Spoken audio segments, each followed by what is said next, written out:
Hey guys, tonight we are stepping straight into the thick pea-soup fog of 19th century London to uncover the clandestine, often misunderstood, and surprisingly complex world of Victorian night walking. You're tightening your corset, checking your rouge in a cracked pocket mirror, and preparing to navigate a nocturnal landscape where a misplaced glance could land you in a freezing workhouse or a velvet draped palace.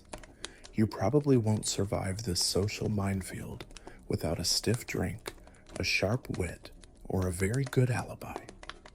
So before you get comfortable, take a moment to like the video and subscribe, but only if you genuinely enjoy what I do here. Go ahead and drop a comment below telling me where you are in the world and what time it is. I love seeing the global roll call. Now, dim the lights, maybe turn on a fan for that soft background hum, and let's ease into tonight's journey together. You are standing on a cobblestone corner of the Strand. The year is somewhere in the mid-1850s, and the first thing you notice isn't the sights, but the air itself. It's heavy, thick, and tastes distinctively metallic. This is the famous London fog, the pea-souper, or the London particular, a cloying mixture of river mist and the sulphurous coal smoke belched out by a million chimneys. It clings to your wool coat and leaves a faint, sooty residue on your eyelashes. It acts as a natural curtain, a damp veil that turns the sprawling metropolis into a series of disconnected, gas-lit vignettes. You take a step forward, and your boot sinks slightly into the grime. The streets here are coated in a perpetual layer of slick mud, a potent cocktail of rain, soot, and the manure of the 50,000 horses that traverse the city daily. It's a sensory assault, but you're getting used to it. Up ahead, a gas lamp flickers inside its glass housing, casting a sickly, yellow-green pool of light that barely penetrates the gloom. These gas lamps are a marvel of the modern age, replacing the old oil lamps, but they have a personality of their own, hissing and popping like angry snakes, occasionally threatening to blow the glass casing right off if the pressure fluctuates too wildly. As you walk, pulling your shawl tighter against the damp chill, you realize just how alive the city is. London is the beating heart of the British Empire, the largest and wealthiest city on the planet, a sprawling leviathan of commerce and industry. But as night falls, the bankers and the clerks retreat to the suburbs, and a different economy wakes up. The shadows between the street lamps are not an empty. They are teeming with movement, whispers, and the rustle of stiff crinoline fabrics. You catch the eye of a woman standing near a tavern door. She holds your gaze for a fraction of a second too long, a subtle signal in a city that runs on unspoken codes. This is the labyrinth you have to learn to navigate. It's a place of extreme contradictions. On one hand, you have a society so publicly obsessed with morality and propriety that there's a running joke, which is likely apocryphal, by the way, that some Victorian families cover the legs of their grand pianos because the curves are considered too suggestive for pub-light company. Yet, right here, under the nose of the Queen, is what the newspapers call the great social evil. It's everywhere. It's in the high-end theaters of the West End, the grimy docks of the East End, and the polite parks where nannies walk children during the day. You navigate around a crossing sweeper, a young boy with a broom who clears a path through the muck for a halfpenny tip. He gives you a nod, his face smudged with soot. He's part of the street furniture, just like you are tonight. The sheer scale of what's happening around you is staggering. Historians still argue whether the contemporary estimates of the fallen women or accurate or just moral panic. The police at the time claimed there were around 8,000 prostitutes in London, while religious charities and reformers insisted the number was closer to 80,000. That is a massive discrepancy. It's the difference between a small town and a packed football stadium. The truth, as usual, is probably floating somewhere in the middle, obscured by the very fog you're walking through. You turn down a narrower alleyway to avoid a boisterous group of sailors fresh off a clipper ship. The noise of the city changes here.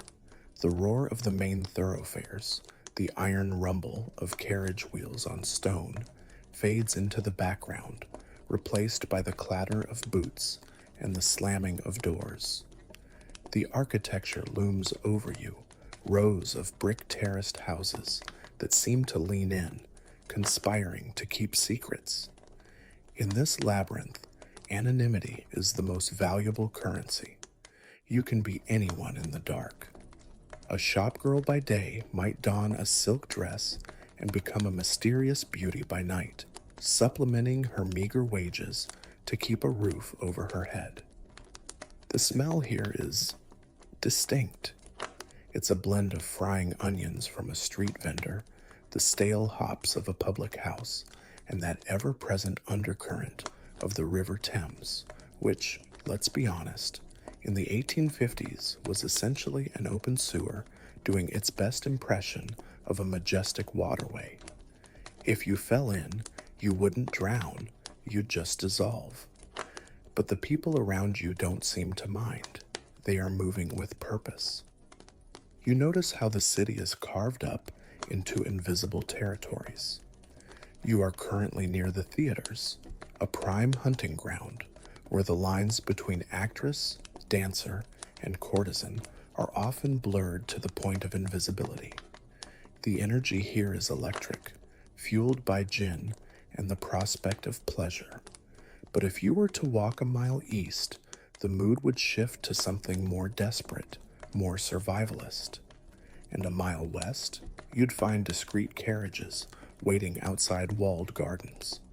London isn't one world. It's 100 tiny planets spinning in the same orbit, separated only by income and accent. As you pause to adjust your bonnet, watching a hansom cab rattle past, you realize that the popular image of the Victorian woman, the angel in the house, domestic, submissive, and chaste, is only half the story. The other half is out here, paving the streets with the hem of her dress. This isn't just a story about vice. It's a story about supply and demand in the industrial age. It's about a city that consumes people as fuel, and the women who found a way to warm themselves by the fire, even if they risked getting burned. The gaslight above you flickers again, buzzing like an angry hornet, and for a moment, the shadows stretch out, long and distorted. You are standing at the precipice of the night, ready to delve deeper into the hierarchy of this underworld. It's a system as rigid and complex as the aristocracy itself, where your worth is determined by your dress, your address, and who you know. But for now, you just breathe in the smog, pull your collar up, and take the first step into the dark. You stand there on the corner, watching the flow of the crowd, and you begin to realize something fundamental about this world. It is not a flat landscape. The Victorian underworld is just as stratified, just as obsessed with class and status as the polite society above it. In fact, it's a mirror image, a funhouse reflection where the rigid caste system of dukes and dustmen is replicated in silk and rags. You might think that once a woman falls, to use the favorite Victorian euphemism, she lands in a single, homogeneous pile of social outcasts. But you would be dead wrong. The drop is not a straight line, it's a tiered staircase, and knowing which step you are standing on is a matter of survival. Look over there, rattling down the cobblestones of the gas-lit boulevard. It's a private carriage, lacquer gleaming black under the lamps, pulled by two high-stepping bays. Inside, you catch a glimpse of a woman draped in expensive velvet, perhaps holding a tiny pug dog or fanning herself with ostrich feathers. She is the apex predator of this ecosystem. In the parlance of the time, she is a grande horizontale, or more colloquially, a pretty horsebreaker. This term is a bit of a double entendre. It refers to the fact that these high-class courtesans are often skilled equestrians who ride in Hyde Park's Rotten Row to show off their figures, but it also implies their ability to break the bank accounts of the aristocrats who support them. These women are the celebrities of the night. They don't walk the streets. They wouldn't dream of letting their hem touch the mud. They live in townhouses in St. John's Wood or Brompton, funded by wealthy patrons, officers, lords, even royalty. When they appear in public, respectable society ladies pretend to look away in disgust, but secretly they are taking notes on the cut of their bodice or the tilt of their hat. There is a bizarre fame attached to them. You might even see their photos sold in shop windows alongside portraits of bishops and politicians. It is a strange dissonance. They are socially ostracized in theory, yet fashion icons in practice. But let your gaze drift away from the carriage and down to the bustling pavement outside a milliner's shop. Here, you find the middle tier, a much blurrier category, often referred to as dollymops. This is a fascinating gray area. Many of these women don't consider themselves professionals at all. They are domestic servants, seamstresses, or hat makers who are simply trying to bridge the gap between their starvation wages and the cost of living. You see a girl pausing to adjust her bonnet, looking tired. She might work 14 hours a day stitching shirts, only to find that her weekly wage doesn't cover her rent. So, she takes a gentleman friend for the evening. It is transactional, yes, but often framed as a courtship or a temporary arrangement. It's the gig economy of the 1850s, casual, often temporary, and born of pure economic necessity rather than some moral failing. Now, you have to look lower, into the shadows of the alleyway we passed earlier. This is where the grim reality sets in. Here are the dress lodgers. This is a peculiar and terrifying rung on the ladder that you probably haven't heard much about. Imagine possessing absolutely nothing, not even the clothes on your back. A dress lodger is a woman who enters a lodging house almost naked and rents a complete outfit from the landlady for the night. The dress is usually gaudy, bright, and made of cheap material designed to catch the eye in the dark. But it comes with a catch. If she doesn't earn enough to pay the rent on the dress and the room, she is stripped of the clothes and trapped inside until she can pay. It is a form of debt bondage that is almost impossible to escape. You see one of them now, shivering slightly, despite the heavy fabric. The dress doesn't fit her quite right, because it wasn't made for her. It was made for the business. Historically, this tiered system creates a lot of confusion for modern observers. Historians still argue fiercely about the level of agency these women possessed. One camp views the entire structure through the lens of victimization, that from the pretty horsebreaker to the dress lodger, all were exploited by a patriarchal machine. The other camp argues for a more nuanced view, suggesting that for some, particularly the higher tiers, this was a calculated rational choice in an era where women had almost zero economic opportunities. Was it better to be a scullery maid scrubbing floors until your knees gave out for $10 a year, or to negotiate your own terms as a high-class mistress. It's a debate that doesn't have a clean answer, especially not here in the fog. As you walk further, navigating around a pile of horse manure, you notice the soldiers' women. They occupy their own specific niche, usually found near barracks or garrison towns like Woolwich. They are tough, resilient, and often form their own tight-knit communities. They aren't looking for the wealthy bankers. They are looking for the redcoats. Their status is lower than the dolly mop, but higher than the desperate wretches who haunt the dark arches under the bridges. You can spot them by their boldness. They don't slink. They laugh loud enough to be heard over the street traffic, a defense mechanism against a world that wants them silent. And then, at the very bottom, beneath the dress lodgers, are the park women. You might not see them at first because they blend into the landscape. These are the older women, or the sick, who have no room to rent and no finery to display.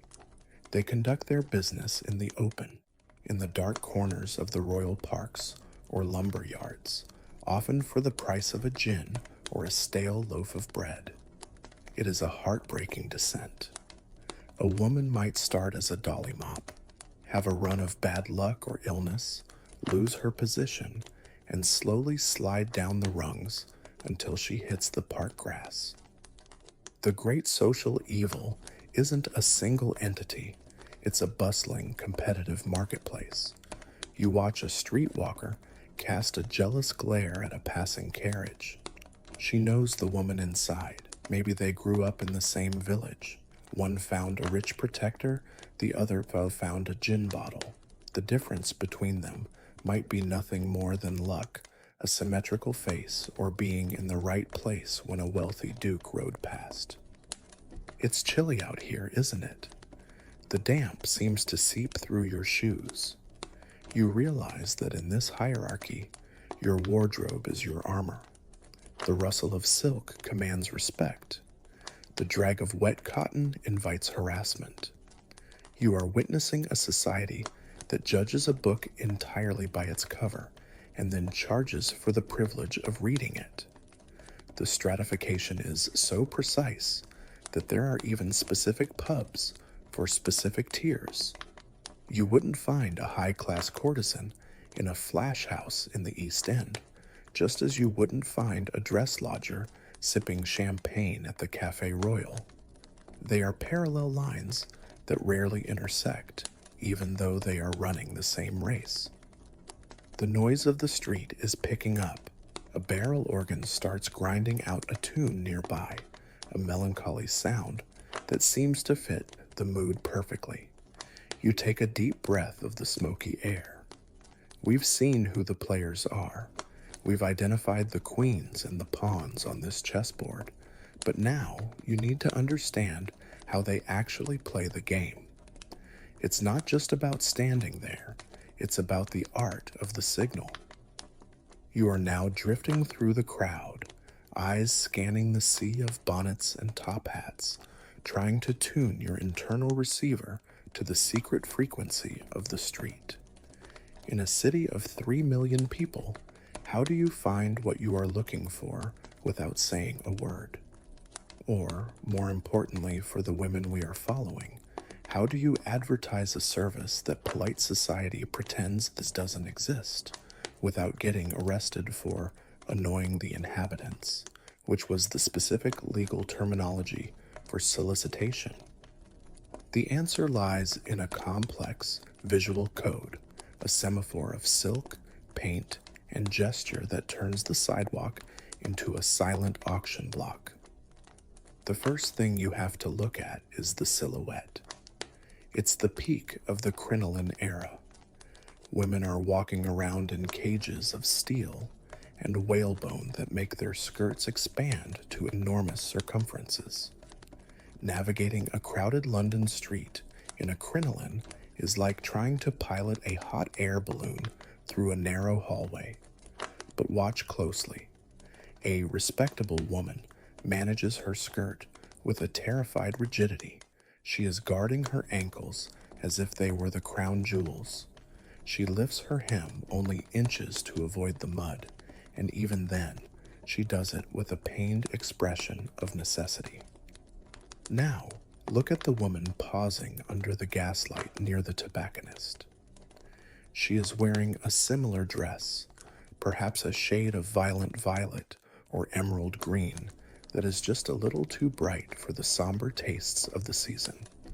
When she encounters a puddle, she doesn't just lift her skirt, she hoists it. It's a calculated maneuver. You catch a flash of ankle, yes, but also a deliberate glimpse of a petticoat. And not just any petticoat. While good Christian wives wear white linen, this woman's underlayers are red, or perhaps striped in bold candy colors. It's a flash of defiance in the gray fog. That flash of color is the Victorian equivalent of a neon open for business sign. This brings us to the face. If you were to get close enough, and in the crush of the strand, you inevitably will, you would notice the texture of her skin. In the 1850s and 60s, makeup is widely considered the devil's finger paint. Queen Victoria herself declared it vulgar, which effectively made the painted face the hallmark of the actress and the prostitute. Respectable women pinch their cheeks to get a rosy glow or bite their lips. They do not apply pigment. But the women of the night don't play by palace rules. You see a layer of white powder that sits heavily on the skin, masking the exhaustion or the scars of smallpox that ravage the poor. This isn't the breathable foundation you know today. This is often a concoction called ceruse, or spirits of Saturn, a mixture of white lead and vinegar. It gives a ghostly porcelain finish that catches the gaslight beautifully, but there is a catch. It is slowly poisoning them. The lead seeps into the pores, causing muscle paralysis, hair loss, and eventually madness. It is a slow suicide committed in the name of vanity and commerce. Here is a quirky, slightly horrifying tidbit for you. Amongst the very elite courtesans, those pretty horsebreakers we saw in the carriages, there was a fad for something called enameling. This was not just makeup, it was a renovation. A woman would go to a specialist, madame, who would scour her face, fill in the wrinkles with a paste, paint over it with lead and arsenic-based pigments, and then literally varnish the face to seal it. The process took hours and was said to last for weeks without washing. Imagine that, walking around with a face that is essentially a painted mask you cannot take off.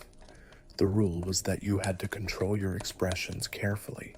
If you laughed too hard or cried, your face might literally crack. You notice the woman's eyes, too. They seem enormous, shimmering, almost black in the low light. That's not natural affection she's looking at you with. It's chemistry. She has likely squeezed drops of belladonna, deadly nightshade, into her eyes. It dilates the pupils, simulating the look of sexual arousal or intense interest. It makes her look alluringly doe-eyed, but the reality is that she can barely read the street signs. She is navigating the night half blind, trading her vision for a look of vulnerability that men find irresistible. As you continue walking, you begin to pick up on the kinetic language of the street. It's not just about what they wear, it's how they move. A proper lady walks with a destination in mind. She moves briskly, eyes forward, engaging with no one. The night walker, by contrast, has a specific gait known as the cruise. It's a slow, meandering stroll. She stops frequently to look in a shop window that has been dark for hours, to adjust a bootlace that isn't untied, or to smooth a glove. Watch the parasol. Even at night or in the fog, a parasol is a crucial tool. It's not for the weather, it's a pointer. She might twirl it over her shoulder, resting the handle against her lips in a mock thoughtful pose. Or she might trail the tip along the iron railings of a fence, making a rhythmic clack, clack, clack sound that draws the eye. If a gentleman makes eye contact, she might drop a handkerchief. It's the oldest trick in the book, a cliche even then, but it provides a plausible deniability. If a policeman intervenes, she can simply claim, "I dropped my linen, officer, and this kind gentleman was retrieving it." It turns a solicitation into a polite social accident. There is a fascinating debate among historians about this visual code, often referred to as the contamination of fashion. We tend to think there was a clear line between the whore and the Madonna, but scholars argue that the line was actually incredibly blurry, much to the anxiety of Victorian men. You see, fashion trends often bubbled up from the bottom. The courtesans were the ones who dared to wear the new, bold styles first. Then the fast young ladies of high society, bored with being modest, would copy them. This led to a widespread social panic, known as the Girl of the Period controversy, sparked by a famous essay in 1868. Writers complained that you couldn't tell the difference between a duchess and a dolly mop anymore, because they were all wearing the same tight corsets, the same high chignons, and the same bold colors. Was the prostitute mimicking the lady to gain status, or was the lady mimicking the prostitute to gain attention? It's a chicken and egg scenario that drove moralists absolutely crazy.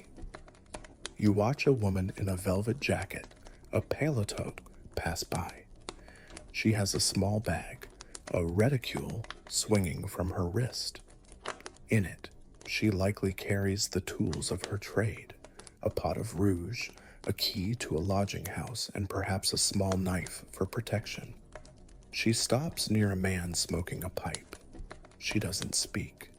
She just tilts her head, exposing the line of her neck, and offers a fleeting, practiced smile. The man nods. The contract is signed without a syllable of ink. The fog swirls around them as they turn and walk away together. You realize that this entire street is a theater. Everyone is wearing a costume. The banker is pretending to be a moral pillar of the community while browsing for vice. The woman is pretending to be a fascinated window shopper while hunting for bread. The paint, the velvet, the red petticoats, they are all just props in a play that runs every single night, rain or shine. But once the signal is received and the deal is struck, where do they go? The street is too public, too cold, and too full of police. They need a place to disappear.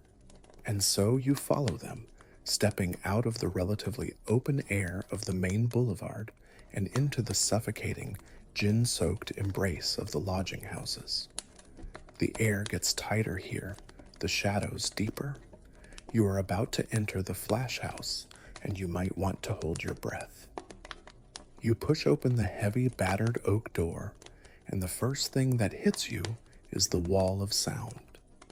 You have stepped off the relatively open street and into the suffocating, humid embrace of a flash house. If the street was a theater, this is the backstage area where the actors take off their masks and the real gritty business of survival takes place. The term flash here doesn't mean flashy in the modern sense of glitz and glamour. In Victorian cant, the secret slang of the underworld, flash refers to the criminal fraternity.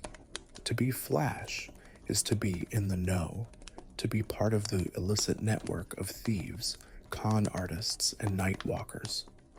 You are standing in what looks like a chaotic tavern. This is the ground floor, the engine room of the establishment. The air is blue with pipe smoke swirling in thick eddies around the low ceiling beams. It smells of stale beer, sawdust, unwashed wool, and gin, gallons of it. You navigate through a crowd that is a true cross-section of the London Underground. Over there, huddled in a booth, are a group of swell mobsmen, well-dressed pickpockets counting a pile of silk handkerchiefs.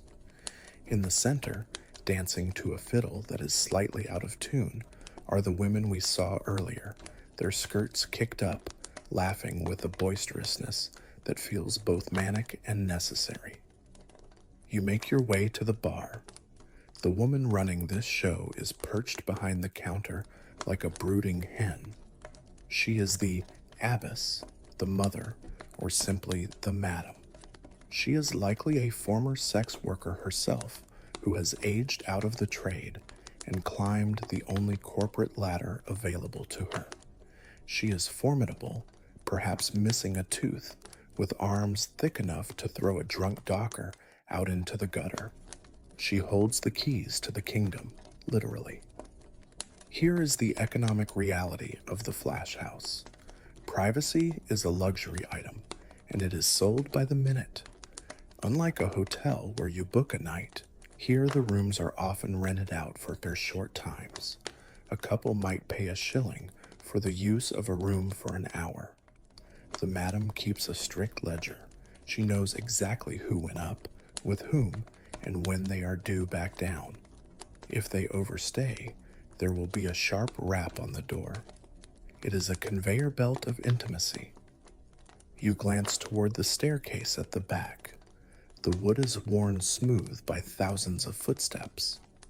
You decide to head up, just to see what lies above the raucous party. The staircase creaks under your weight, a groaning protest that echoes in the narrow hallway. The upper floors are a honeycomb of partitioned spaces. In many of the cheaper flash houses, these aren't even proper rooms. They are cubicles, separated not by brick and plaster, but by thin wooden wainscoting or even heavy canvas sheets hung from the ceiling. As you walk down the corridor, the concept of privacy evaporates.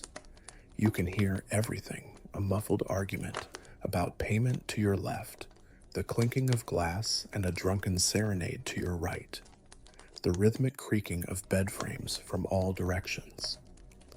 It is a cacophony of human existence packed into a fire hazard of a building. This lack of soundproofing leads to a bizarre communal atmosphere.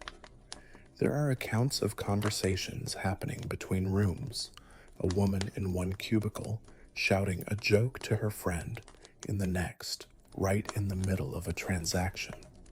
It reinforces the idea that for the women working here, the client is often just a temporary prop, a necessary inconvenience in their daily interaction with their peers.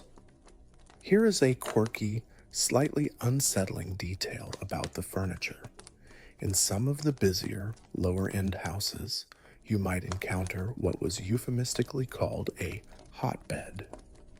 This doesn't refer to the temperature of the room, but the occupancy turnover. The bed never has time to cool down between customers. The sheets, if there are sheets at all, are gray and coarse. A fastidious visitor might check the seams of the mattress for bedbugs, or Norfolk Howards, as they were jokingly called. But let's be honest, in a place like this, bugs are the least of your worries. Lurking in the shadows of the landing, you might spot a man leaning against the wall, whittling a piece of wood or cleaning his fingernails with a knife. This is the bully or the fancy man. He is the precursor to the modern pimp, though the dynamic is slightly different. He is technically the woman's lover or husband, often without the legal paperwork, but his primary role in the flash house economy is muscle. If a client gets violent, or more commonly, if a client tries to leave without paying, the bully steps out of the shadows. It is a brutal form of insurance. Historians and sociologists have a fascinating ongoing debate about the nature of these flash houses. For decades, the narrative was purely one of victimization, that these were dungeons where women were held captive by cruel madams and abusive bullies. And while that was undoubtedly true in many cases, modern research into court records and memoirs suggests a more complex picture. For many women, the flash house was also a fortress. Think about it. Out on the street, you are vulnerable to the elements, the police, and the whims of any Jack the Ripper wannabe who walks by. But in the flash house, you have a community. You have the madam who might front you money for a new dress. You have the bully who protects you from sadistic clients. You have other women who will look after your children, who are often running around underfoot in the tap room while you work. It was a predatory environment, yes, but it also provided a twisted form of social security that the respectable world refused to offer. You step back into a room that has just been vacated. It's tiny, barely large enough for the four-poster bed that dominates it. There is a cracked pitcher of water on a washstand and a small, dirty window that looks out onto a brick wall. The air is stagnant. You notice a small shelf with a few personal items, a comb, a ribbon, maybe a half-empty bottle of gin. These small tokens are the only claim to territory in a space that is rented out a dozen times a night. As you stand there, you realize the precariousness of this existence. If the police raid the place, which they do sporadically, usually when they haven't been bribed enough, everyone is hauled in. The madam might pay a fine, but the women could face hard labor. And yet, tonight, the house is full. The taproom downstairs is roaring. It is a sanctuary of vice, warm and lit, in a city that is cold and dark. But as you look at that pitcher of murky water on the washstand, you are reminded of the physical toll this life takes. It's not just the exhaustion, it's the biology. In a world before antibiotics, before latex, and before modern sanitation, every encounter carries a microscopic threat. The flash house might protect you from the cold, but it can't protect you from what you can't see. You turn to leave the room, avoiding a loose floorboard. You've seen the commerce, the noise, and the crowded solitude of the lodging house. Now, you need to see how these women tried to survive the inevitable consequences of their trade. You need to look inside their medicine cabinets. You are back in the small, dimly lit room within the flash house. The noise from the tap room downstairs is a dull roar beneath your feet, vibrating through the floorboards. You walk over to the washstand in the corner. It's a humble, chipped piece of furniture, but if you open the drawers or look at the bottles cluttered on top, you will find a terrified arsenal. This is the front line of a war fought in silence, the battle against biology in an age before germ theory was fully understood. You pick up a small, innocuous-looking sponge attached to a piece of string. It smells sharply of vinegar. This is the Victorian contraceptive device of choice for the working woman. The belief is that the acidity of the vinegar will act as a spermicide. It is crude, uncomfortable, and only marginally effective, but it is better than nothing. You might also find sponges soaked in a solution of alum or even weak solutions of zinc sulfate. Imagine the sheer physical resilience required to use these harsh chemicals internally, night after night. It's a form of chemical warfare waged on one's own body to prevent the career-ending disaster of pregnancy. But preventing a child is only half the battle. The greater terror is the pox, syphilis, gonorrhea, and the myriad of other infections that stalk the London streets. You see a blue glass bottle labeled mercury. In the 1850s, mercury is the gold standard for treating syphilis. There is a grim popular saying, "One night with Venus, a lifetime with Mercury." The treatment is arguably as horrific as the disease. You would rub the mercury ointment into your skin, inhale it as a vapor, or take it in pill form.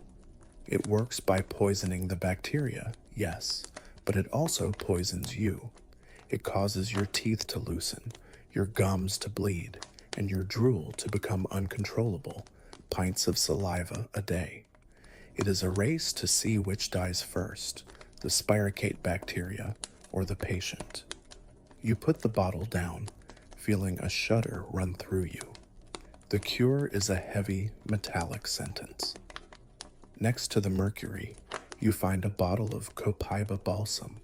This is a thick, resinous oil extracted from South American trees, used to treat gonorrhea.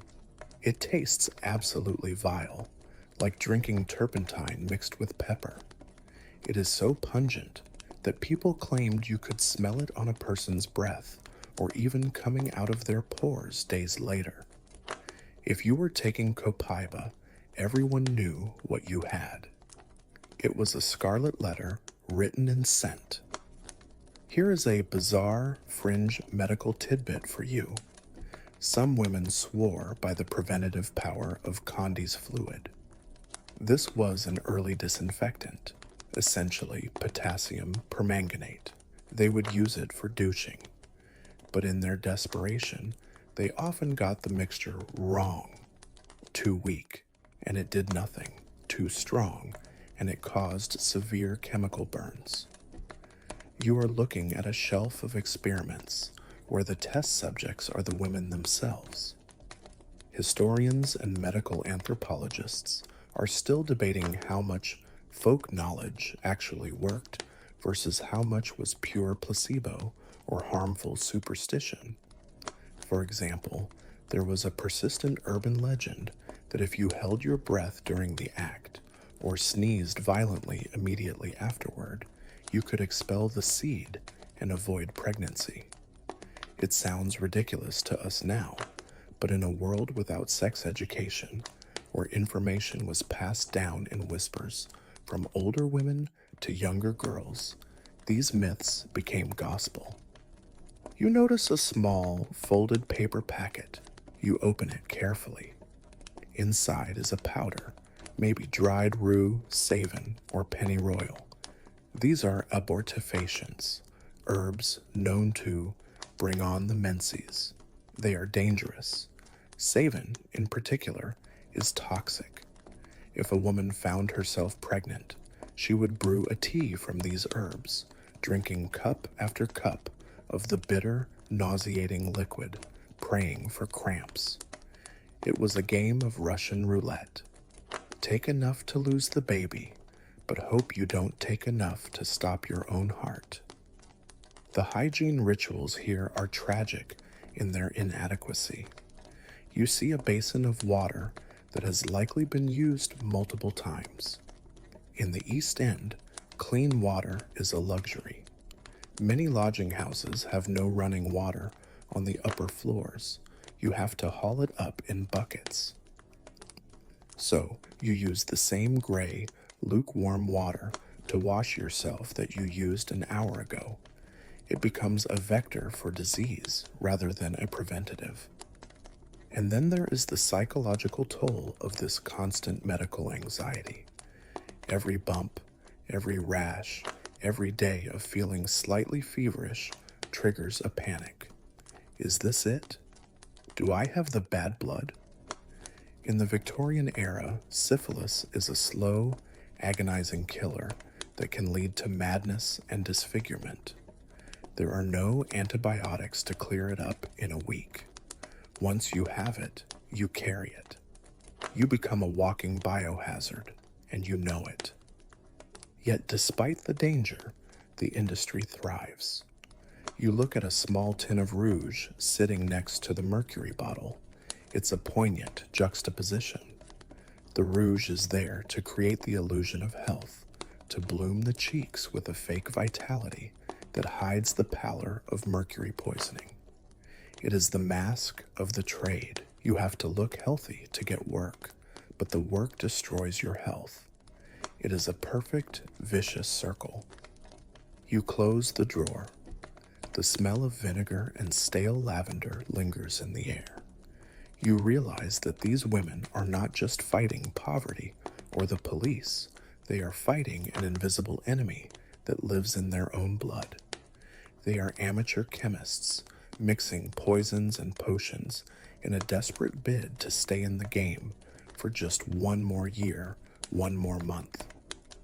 But the government knows about the disease too, and they are terrified, not for the women, but for the army. The British Empire runs on the backs of its soldiers, and in the 1860s, a staggering number of them are hospitalized with venereal disease. So, the powers that be decide to take action. They don't target the men, of course, they target the women. You hear a heavy pounding on the front door downstairs, cutting through the noise of the pub. It's not a customer, it's the authorities, and they are here with a new, terrifying piece of legislation tucked under their arms. You need to understand the Contagious Diseases Acts, because they are about to turn this woman's body into property of the state.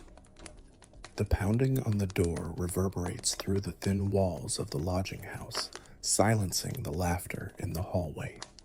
It is a specific kind of knock, authoritative, heavy, and devoid of patience. You watch as the door creaks open to reveal two men. They aren't wearing the familiar blue uniforms and tall helmets of the regular constables. They are in plain clothes, ill-fitting tweed suits and bowler hats, but they carry themselves with the unmistakable swagger of the law. These are the spy police, the special agents of the Contagious Diseases Acts, and they have just brought the full weight of the British Parliament into this cramped, gin-soaked bedroom. You have stumbled into one of the most controversial and terrifying chapters of Victorian history. Starting in the 1860s, the government panicked. The British Empire was expanding, but its defenders were falling apart. In some regiments, 1 in 3 soldiers was hospitalized with venereal disease. The army was literally rotting from the inside out. But rather than inspecting the men, which was considered demoralizing and an infringement on their manly dignity, the War Office decided to inspect the women. You watch as the officer points a gloved finger at a girl in the corner. She hasn't done anything illegal tonight. She hasn't stolen a watch or caused a riot. She simply looks like a prostitute. Under these new laws, that is enough. If a member of this special police force suspects a woman is a common prostitute in a garrison town, he can force her to register. There is no trial, no jury, and no defense. Her reputation is decided by the nod of a man in a bowler hat. You follow the terrified woman as she is escorted out of the warmth of the flash house and into the back of a black, windowless carriage. This is the beginning of a bureaucratic nightmare. She is being taken to an examination center. You can imagine the atmosphere inside that carriage, the silence, the shaking hands, the knowledge that her body is no longer her own. It has been declared a public sanitation issue, like a blocked drain or a pile of refuse. The carriage stops at a nondescript brick building. Inside, the air smells sharply of carbolic acid and fear. This is the waiting room. Women sit on wooden benches, some weeping, others staring blankly at the wall. They are waiting for the instrumental invasion. This is the term the women use for the mandatory internal examination. You have to understand the technology here. The medical speculum was a relatively new tool in the mid-19th century, and to the Victorian mind, it was an object of horror. It was cold, metallic, and invasive. For a woman to be subjected to it by a male doctor, and they were always male doctors, was considered a profound violation. It was a surgical rape sanctioned by the crown. You watch through the frosted glass of the surgery door. The procedure is quick, brutal, and utterly clinical. The doctor isn't looking at the woman. He is looking for chancres, for lesions, for the telltale signs of the pox. There is no bedside manner here. The woman is a specimen. If she is found clean, she is handed a certificate, a literal license to ply her trade. Here is a dark, ironic twist that the government didn't foresee. That certificate became a marketing tool. A woman with a fresh Queen's letter, as they called it, could charge double. She was government certified disease-free. The law intended to shame them, but for the pragmatic survivors of the street, it became a premium brand of safety that they could sell to clients. But what if she isn't clean? What if the doctor finds a symptom? Then, the true horror begins. She is not free to go. She is packed off to a lock hospital. The name is literal. These were not places of rest and recuperation. They were prisons. A woman could be detained there for up to 9 months against her will. Imagine the lock hospital ward, rows of iron beds, the air heavy with the metallic tang of mercury vapor, the treatment we saw in the last section. The women here are stripped of their individuality. They are forced to wear rough hospital uniforms, often made of blue sacking. They spend their days picking oakum, tearing apart old tarred ropes, which was the same hard labor performed by convicts in regular prisons. They are patients, yes, but they are treated like criminals. Their crime? Being sick. There is a fascinating fringe historical tidbit regarding the resistance to these exams. Some women developed strategies to beat the speculum. They believed that by using astringent washes, alum or cold tea, before the exam, they could tighten the tissues and mask the inflammation of gonorrhea. Others would try to bribe the nurses or even the doctors. It created a secondary black market of corruption right inside the medical facility. Historians still argue fiercely about the efficacy of these acts. The statistical data from the time is a mess. The Army claimed rates of infection dropped, hailing it as a triumph of modern science. But modern epidemiologists looking at the same numbers often point out that the rates were already falling before the acts were introduced, and that by ignoring the male carriers, the soldiers who were spreading it from town to town, the whole system was medically useless. It was a performance of hygiene rather than actual hygiene. You stand in the corridor of the examination center, listening to the scratch of a pen on a ledger. This is the sound of a woman's life being categorized: clean or foul, freedom or the lock hospital. The power dynamic is dizzying. A working-class woman has absolutely no voice here. If she refuses the exam, she goes to hard labor in prison. If she submits, she loses her dignity. It is a trap with no exit. The atmosphere in these towns changed palpably. The spy police were hated. They would hang around street corners, peering into windows, following women who were just walking home from factory shifts. No woman was safe from suspicion. A respectable wife waiting for her husband could be tapped on the shoulder and accused of loitering for immoral purposes.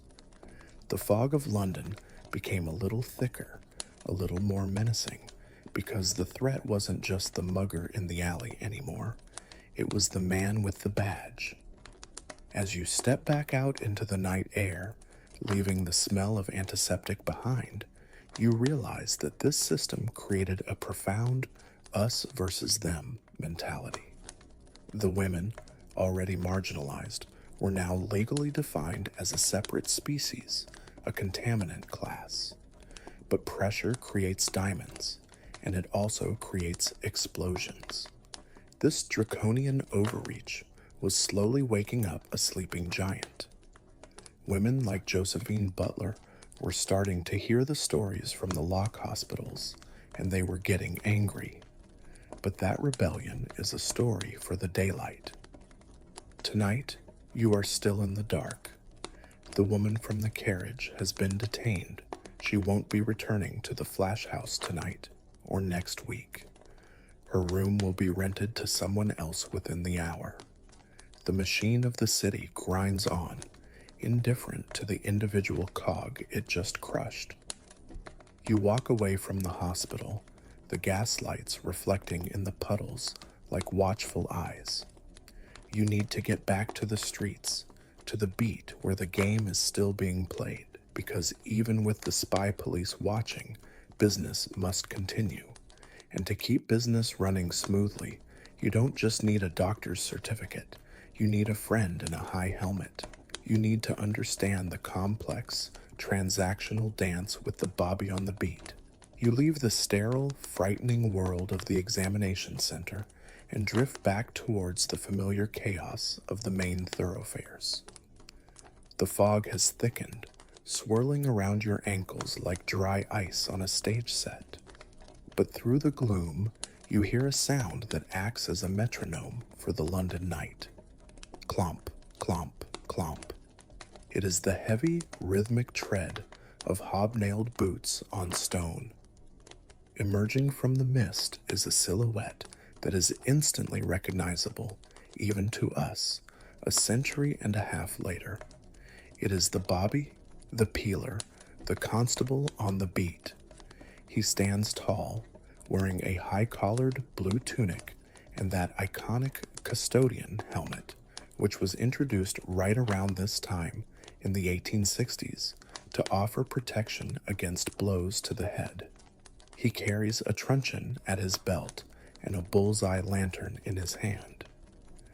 The lantern has a shutter that he can slide open, unleashing a sudden, blinding beam of heat and light into dark corners.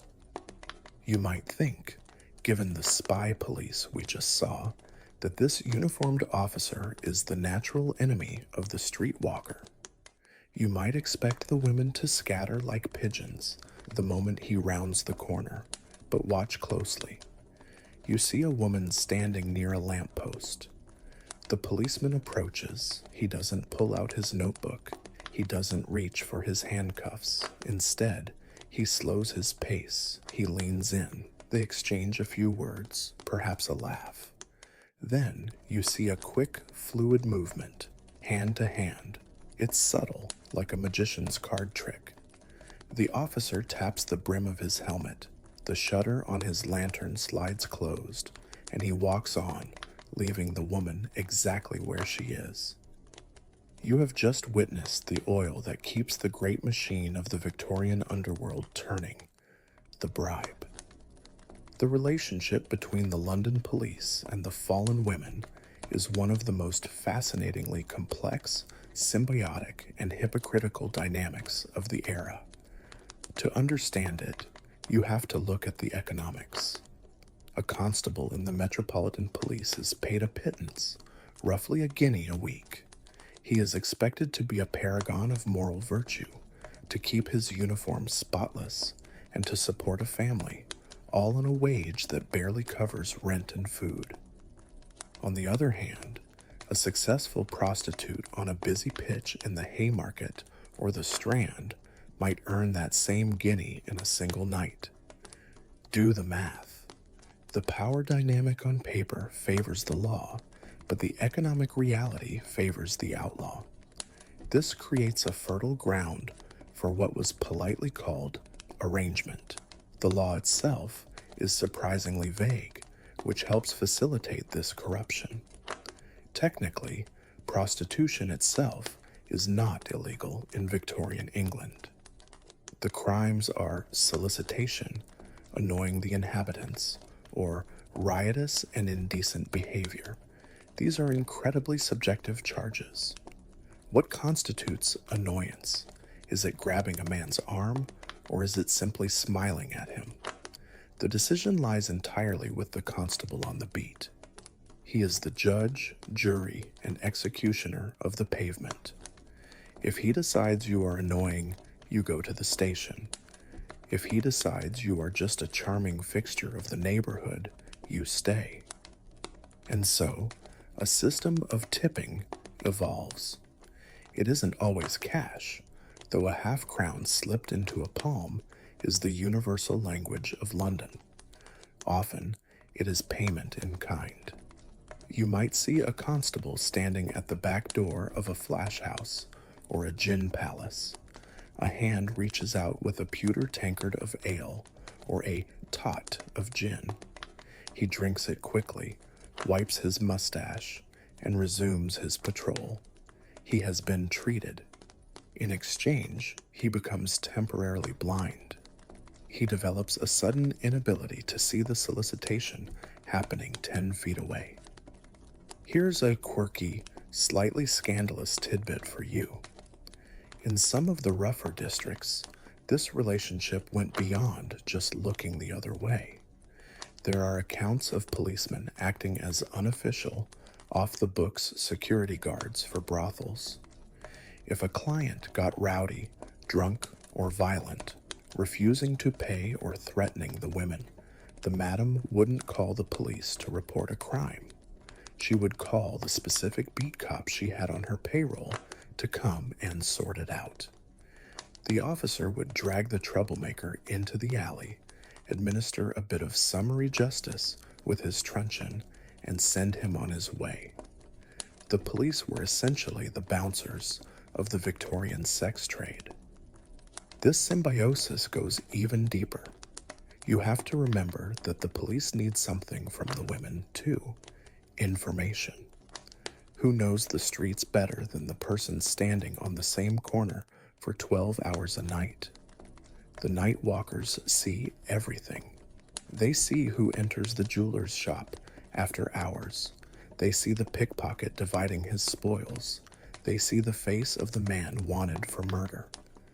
A smart detective knows that a fallen woman is the best informant in the city. If he protects her pitch, she gives him the gossip. It's a trait of intelligence for immunity.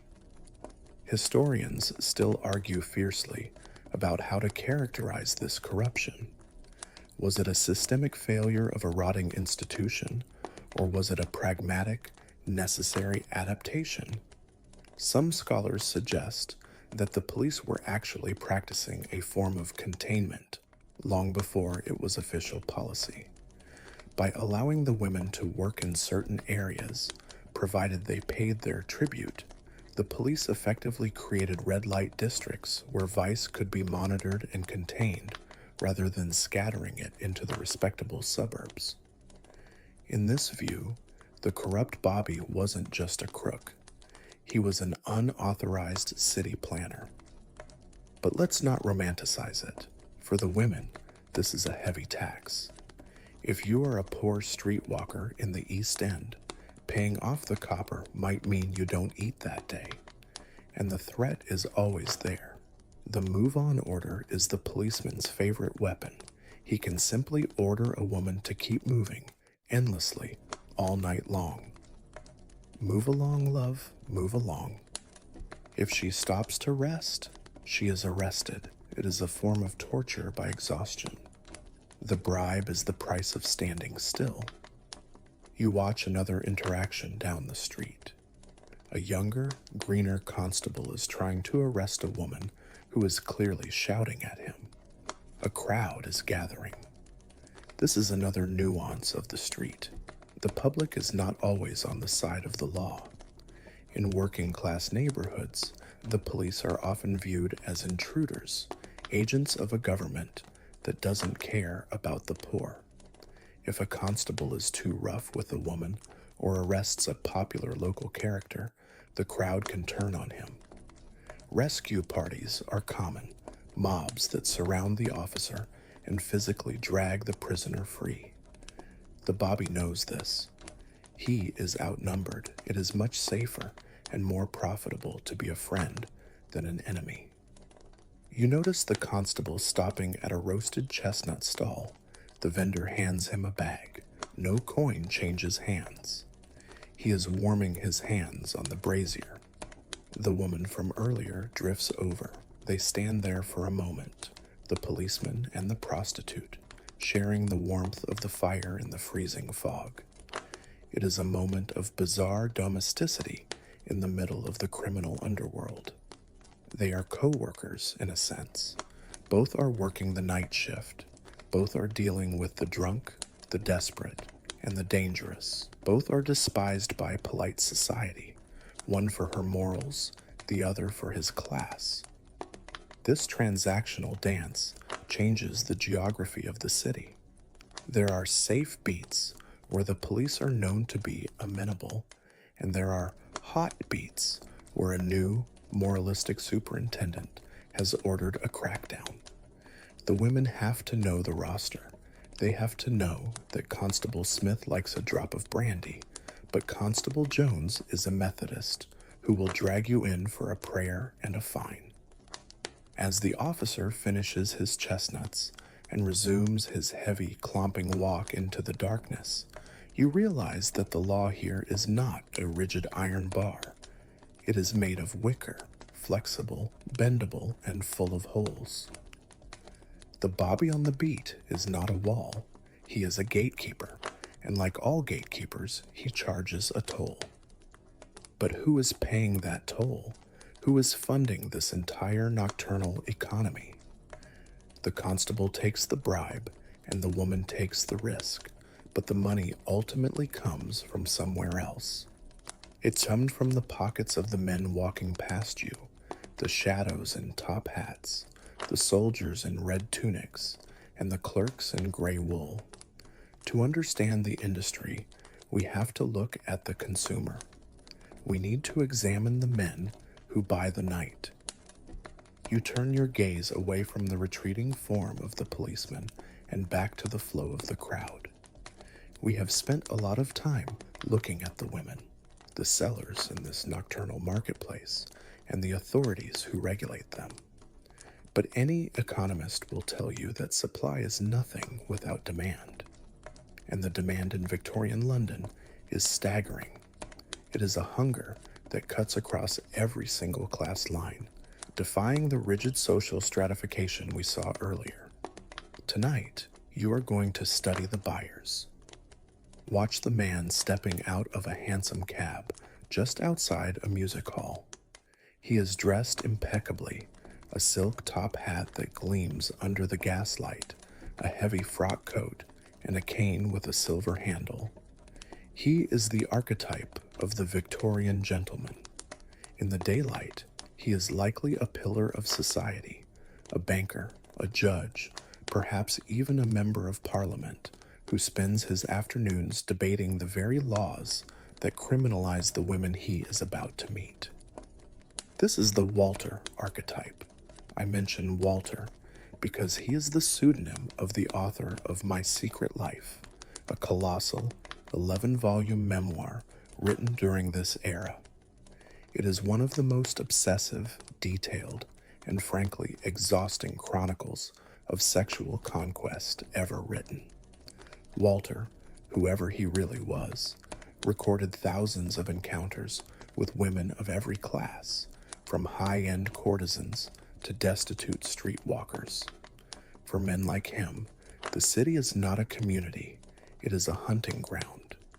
He represents a specific Victorian mindset, the belief that male sexuality is an uncontrollable hydraulic force, a beast that must be fed lest it explode and destroy the sanctity of the home.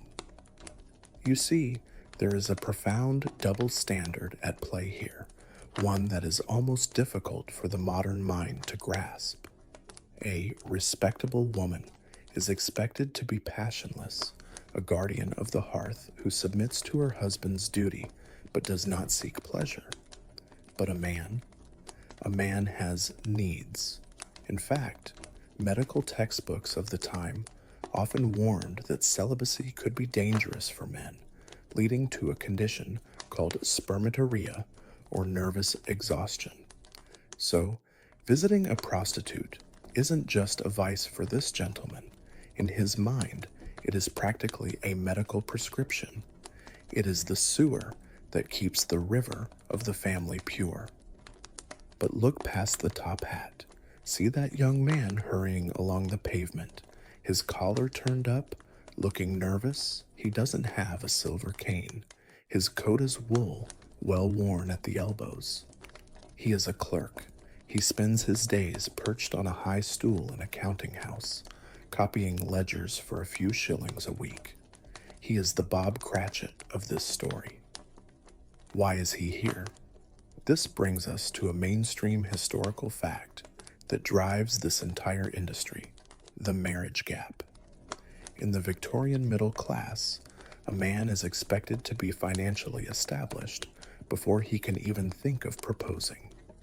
He needs a house, servants, and a steady income to support a wife in the style to which she is accustomed.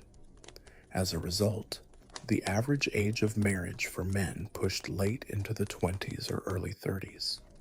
That leaves a distinct gap of 10 or 15 years where a young, healthy man is socially forbidden from marrying but biologically driven to seek intimacy. The dolly mop we saw earlier, the milliner trying to make ends meet, is the counterpart to this lonely clerk. They are both victims of an economic system that makes traditional family life impossibly expensive. And then there is the third group. You hear them before you see them. A raucous group of men in red tunics spills out of a tavern, singing a bawdy song. These are the soldiers. The British Army is the enforcement arm of the largest empire in history, but at home, it is an engine of vice. Soldiers are discouraged from marrying. The army doesn't want to pay for wives and children to travel with the regiment. They are housed in barracks, fed raw meat and adrenaline, and then unleashed into garrison towns on Saturday nights with pay in their pockets. The relationship between the soldier and the prostitute is so foundational that the military authorities essentially view these women as part of the logistics chain, like ammunition suppliers or bootmakers. Remember the Contagious Diseases Acts we discussed in Section 6? They weren't written to protect the bankers or the clerks. They were written for these men in the red coats. The government accepts that the soldier will visit the prostitute. They just want to ensure he shows up for roll call the next morning without a limp. Here is a quirky, slightly surreal detail about the consumer side of this world. There were actually guidebooks. Just as you might buy a Lonely Planet guide to Paris today, a Victorian man in the earlier part of the century might purchase something like Harris's List of Covent Garden Ladies, or, later on, Underground Night Guides. These weren't subtle. They reviewed women like they were reviewing restaurants. They would list a woman's address, her physical description, her specialties, and her price. It turned the human being into a menu item. If you were a man new to London, you didn't have to stumble around in the fog. You could literally read the reviews before you engaged the service. Historians still argue fiercely about the emotional landscape of these men. The traditional view, the Victorian hypocrisy narrative, paints them as cold, exploitative monsters who used women and discarded them. But more recent analysis of letters and diaries suggests a more nuanced, albeit still tragic, reality. For many of these men, particularly the clerks and the lonely travelers, the prostitute offered the only semblance of emotional intimacy they could access. There are records of long-term relationships, of men paying just to sit and talk, of men falling in love and trying to save the women, a trope that became popular in literature. It suggests that the transactions wasn't always just about the body. Sometimes it was about purchasing a temporary reprieve from the crushing loneliness of a rapidly industrializing city. You watch a transaction happen near a bridge. A man hands a coin to a woman. He doesn't look like a monster. He looks tired. He looks like he's just finished a 12-hour shift at a factory. He isn't seeking a grande horizontale in a velvet carriage. He's looking for the park woman we saw earlier. It's a transaction of pennies, not pounds. This is the democracy of vice. In a society where a duke would never speak to a docker, they are intimately connected by the fact that they might visit the same brothel, albeit at different price points. The sheer scale of this male demand created a feedback loop. Because men believed they needed this outlet, and because society protected their anonymity, there was no shame in the act itself, only in getting caught or getting sick. A man could leave a flash house at 3 o'clock a.m., go home, wash his face, and read family prayers at breakfast without blinking an eye. His reputation remained stainless. The woman he left behind, however, carried the stain for both of them. As the soldier's laughter fades down the street and the clerk disappears into the shadows with a woman on his arm, you realize that the great social evil is actually a great social safety valve. The Victorians believed that without these women absorbing the excess male lust, decent women would be safe from assault and seduction. The prostitute was, in a twisted utilitarian sense, considered the guardian of the virgin. As the famous historian W.E.H. Lecky wrote in this very era, she is the high priestess of humanity, blasted for the sins of the people. But what about the men who didn't want the street corner? What about the men who wanted champagne, wit, and the illusion of a high society courtship? To find them, we have to leave the grime of the East End and the cold pavement of the Strand. We need to hail a cab and head west towards the manicured gardens and the gas-lit ballrooms. We are going to visit the women who didn't just survive the game, but who, for a fleeting moment, won it. We are going to the world of the demi-monde. You tap on the roof of the cab and tell the driver to head northwest, away from the smoke-choked slums and the bustle of the Strand. The rhythm of the horse's hooves changes, becoming smoother as you roll onto paved macadam roads. The air clears, losing that metallic taste of coal and replacing it with the scent of wet leaves and manicured gardens. You are entering St. John's Wood, a leafy suburb that in the 1860s has become synonymous with a very specific kind of open secret. You are entering the realm of the demi-monde. You pull up outside a charming, detached villa hidden behind high, ivy-covered walls. It looks for all the world like the home of a prosperous merchant or a retired colonel. But there are clues if you know where to look. The lights are blazing a little too late into the night. A groom is walking a very expensive hunter horse in the courtyard at an hour when honest horses should be asleep. And if you listen closely, you don't hear the murmur of family prayers.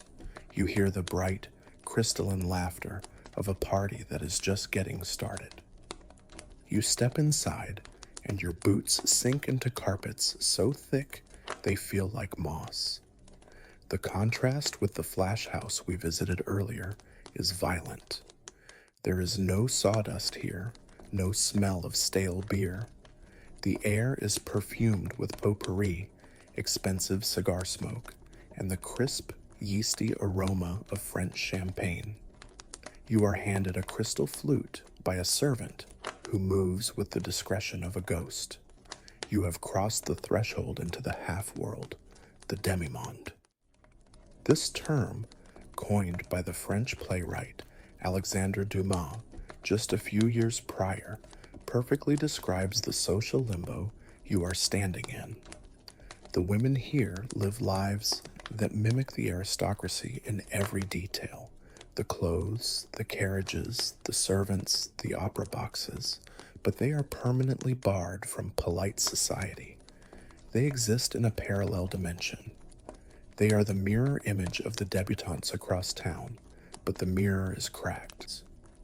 In the center of the room, holding court on a velvet chaise longue, is the mistress of the house. Let's call her Anonyma, the popular press nickname for these women. She is dazzling. She is wearing a dress of Spitalfield silk that probably cost more than a clerk earns in a decade. She isn't cowering in the shadows. She is radiant, witty, and arguably the most free woman in London. She discusses politics with a cabinet minister, talks odds with a jockey, and critiques the latest opera with a theater critic. In this room, she is the queen. You notice the men around her.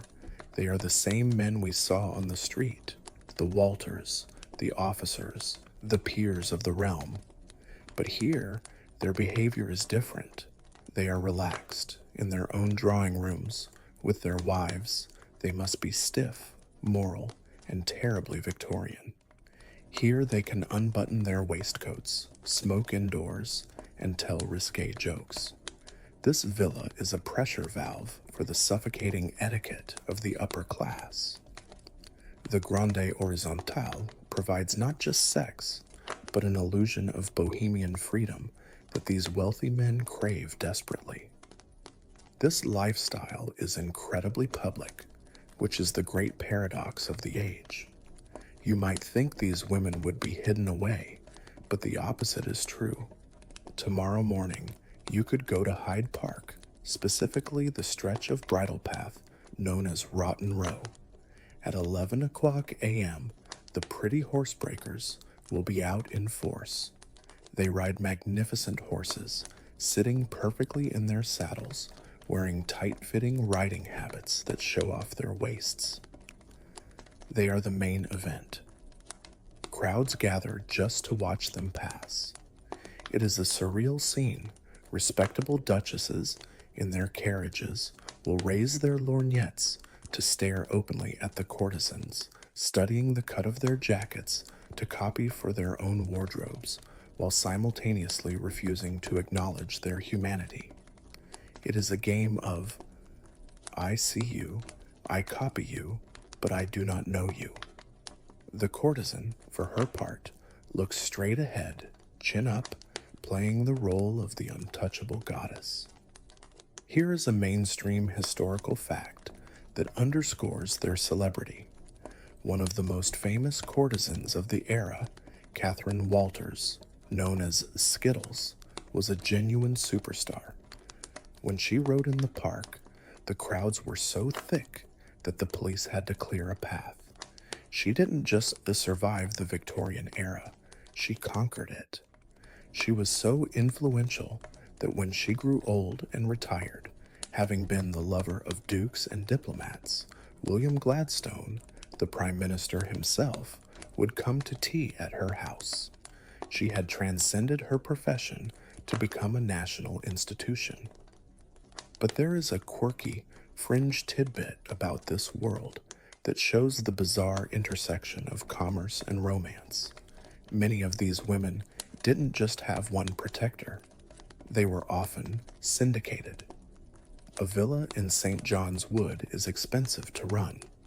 The rent, the servants, the stable of horses, it costs thousands of pounds a year. Often, a single aristocrat couldn't foot the bill alone. So you would have an arrangement where one man paid for the house, another paid for the horses, and a third paid for the dressmaker. They would have scheduled visitation days. It was a timeshare arrangement of intimacy, managed with the strict logistical precision of a railway timetable. The press loved to hate them. In 1862, the Times, the most serious newspaper in the world, exploded with a controversy known as the Anonyma letters. It started with a letter complaining about these sirens taking over the parks, but then something amazing happened. The women wrote back, or at least people claiming to be them did. They argued that they were better educated, better dressed, and more interesting than the respectable daughters of the marriage market. It was a viral moment, Victorian style. For a few weeks, the voice of the demimonde drowned out the moralists. However, historians still argue fiercely about the nature of this power. Was it real agency, or was it a gilded cage? On one side, you have scholars who see women like Skittles as early feminists, using their bodies to gain financial independence and social mobility in a world that offered them neither. They negotiated their own terms, chose their own lovers, and amassed fortunes. But the counter-argument is grim. Their power was entirely precarious. It was leased, not owned. It depended 100% on their beauty and the whim of their patrons. A pox scar, a pregnancy, or simply the natural process of aging could evoke an immediate eviction notice. You look around the room again. The gaslight reflects off a diamond necklace resting on a collarbone. It's beautiful, but it's cold. You realize that this entire scene, the laughter, the champagne, the wit, is a performance. It is a high-wire act with no safety net. These women are walking a razor's edge between adoration and oblivion. If they slip, they don't just fall, they plummet. There is no middle ground for them to land on. They won't become respectable wives. If they lose this villa, the only direction is down, back to the dolly mops, or worse. The clock on the mantelpiece chimes 3. The guests are starting to drift away, heading back to their legitimate lives. The Anonyma on the chaise longue smiles and waves them off, but as the door closes, you catch a glimpse of her face when she thinks no one is watching. The mask slips. She looks exhausted. She pours herself one last glass of wine, not to celebrate, but to numb. She knows that there is a line of younger, fresher girls waiting in the wings, eager to take her place on that sofa. As you step back out into the cool night air of the garden, the silence of the suburbs feels different now. It feels fragile. You have seen the peak of the mountain, the very highest point a fallen woman can reach. But mountains have slopes, and gravity is a cruel mistress. To understand just how far the fall can be, we have to leave the manicured hedges of St. John's Wood. We have to go to the place where the gravity is strongest. We have to go east to the place where the sun struggles to rise through the smog. You watch the taillights of the hansom cab fade into the distance, heading back west towards civilization. The driver refused to take you any further. He simply shook his head, muttered something about losing his wheels, and dropped you at the chaotic intersection of Aldgate Pump. You are now standing on the frontier. Behind you lies the city of London, the financial engine of the world, with its granite banks and cathedrals. Ahead of you stretches the East End, Whitechapel, Spitalfields, and Bethnal Green. If St. John's Wood was the penthouse of the Victorian sex trade, this is the basement, and the basement is flooded. The transition is violent. The air here doesn't smell of potpourri and expensive tobacco. It smells of the tannery, the slaughterhouse, and the brewery. It is a thick, organic funk that seems to coat the back of your throat. You pull your collar up, not just against the cold, but against the atmosphere itself. You are entering what the sociologists of the time called the abyss, or outcast London.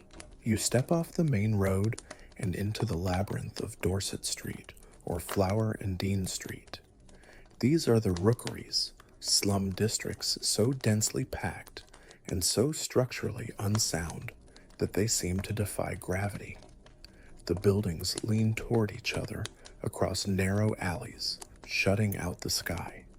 You are walking through a canyon of crumbling brick. The ground is slick with refuse. In the West End, they have street sweepers. Here, the rain is the only sanitation department, and it is losing the battle. The women you see here are different. The silk dresses and the painted masks of the demimonde are gone. Here, the uniform is a tattered shawl, a battered bonnet, and a skirt heavy with the mud of the gutter. These are the unfortunates. It is a cruel but accurate label. Many of them are older, though in this environment, older might mean 30. They are the women who have fallen off the ladder we climbed in Section 2. They have been evicted from the flash houses, ignored by the soldiers, and are now fighting for survival in the harshest market on earth. You approach a common lodging house. This is the primary habitat of the East End poor. Above the door, a flickering lantern illuminates a sign offering beds for 4d, 4d a night. You push inside.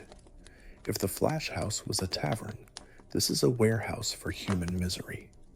The communal kitchen is the heart of the building. A massive coke fire burns in the grate, providing the only heat. Huddled around it are dozens of people, men, women, and children, drying their rags, cooking bloaters, salted herrings on sticks, or simply staring into the flames. The noise is a low, constant murmur of coughing and negotiation. Here, privacy is not even a concept, let alone a luxury. You see a woman counting out pennies on a grease-stained table. She needs 4d for a bed. If she has 3d, she is out on the street. It is a binary existence. There is no credit in Whitechapel. This brings us to a mainstream historical fact that defines this era, the housing crisis. The population of London exploded in the 19th century, but the housing stock didn't keep up. Landlords in the East End subdivided rooms until families were living in corners. But for the single woman, the casual poor, the lodging house was the only option. It was estimated that in this square mile alone, there were over 200 of these registered lodging houses, packing in over 8,000 homeless people every night. It was a city within a city, with its own rules and its own hierarchy. You walk past the kitchen and peer into the sleeping quarters. This is where the reality of the penny economy hits you. You might expect beds, but in the cheapest of these dens, you find coffins. These are wooden boxes, looking exactly like open coffins, lined with straw and a piece of tarp. They are lined up in rows on the floor. For 4d, you get a box and a blanket. It creates a scene that looks less like a dormitory and more like a morgue, waiting for the lids to be nailed down. But what if you don't have 4d? What if you've had a bad night, the rain kept the clients away, and you only have 2d? Then you encounter one of the most bizarre and grimly quirky features of Victorian poverty, the 2d hangover. You see a bench along the wall. A long, thick rope is strung in front of it, pulled taut from one end of the room to the other. For 2d, you are allowed to sit on the bench and lean your chest over the rope, letting your arms dangle. This prevents you from falling forward onto the floor. It is sleep as a physical endurance test. You are literally hung over the rope like wet laundry. At 5 o'clock a.m., The deputy of the lodging house comes in and unhooks the rope, sending everyone waking up with a jolt or a face plant. This is where the phrase hungover might have originated, though linguists debate it. Regardless of the etymology, the reality is a nightmare of spinal alignment. Historians still argue about the nature of this East End community. For a long time, Victorian reformers like Charles Booth labeled this class the residuum, a biological sediment of criminals and defectives who were fundamentally different from the deserving poor. They saw the lodging house as a breeding ground for vice, a place where the infection of criminality spread.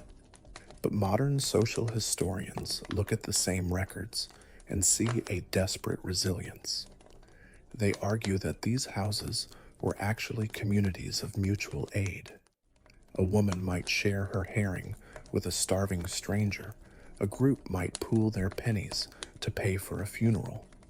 It wasn't just a pit of despair, it was a lifeboat, however leaky. You watch a woman in the corner nursing a gin bottle. It's likely Old Tom gin, sweet and potent, or perhaps something rougher, laced with turpentine. Alcohol here isn't a recreational beverage. It is an anesthetic. It creates a warm, fuzzy barrier between the mind and the biting cold, the lice, and the fear. You can't judge the addiction without an understanding the pain it is treating. The economics of the trade here are brutal. In the West End, a woman might negotiate for gold sovereigns. Here, the price of a knee trembler in a dark alleyway is the price of a bed, 4 pence, maybe the price of a stale loaf of bread. It is subsistence sex work. There is no glamour, no seduction, no romance of the demimonde. It is a quick, desperate transaction, often performed standing up against a brick wall, eyes darting for the police or the local gangs. And the danger is palpable. You can feel it in the way people move. This is the hunting ground of the high rip gangs, and of course the specter that haunts every narrative of this era, Jack the Ripper. While we won't dwell on the gore, you have to understand that in 1888, the fear wasn't just of a mythical monster. It was a practical fear of the vulnerability of the street. These women had no locks on their doors because they had no doors.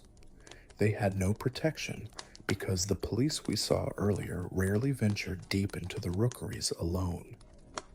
You notice the rats. They are bold here. They scuttle along the wainscoting, watching the humans with beady, indifferent eyes. There is a war between the rats and the lodgers for the food scraps. It's another reminder that you have dropped down the food chain.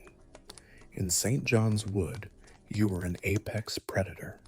Here, you are just part of the ecosystem, somewhere between the landlord and the vermin. As the night wears on, the lodging house settles into a fitful, noisy sleep. The coughing is constant. The consumptive cough of tuberculosis is the soundtrack of the East End. You stand near the door, watching the deputy count the takings. He is a rough man, likely a former prize fighter, hired to keep order. He throws a drunk out into the street. The man lands in the mud and just stays there. This is the grimy reality. It is a place where the social contract has completely broken down. And yet, amidst the filth, you see flashes of humanity. A woman adjusting the shawl of a sleeping friend. A shared joke about the deputy's ugly face. Life persists. But how did a society as wealthy as Victorian Britain allow this to happen? How did they justify a world where a woman's innocence could be bought and sold for the price of a gin and tonic? To understand that, we need to look at a specific scandal that blew the lid off the entire system. We need to leave the East End and look at the headlines.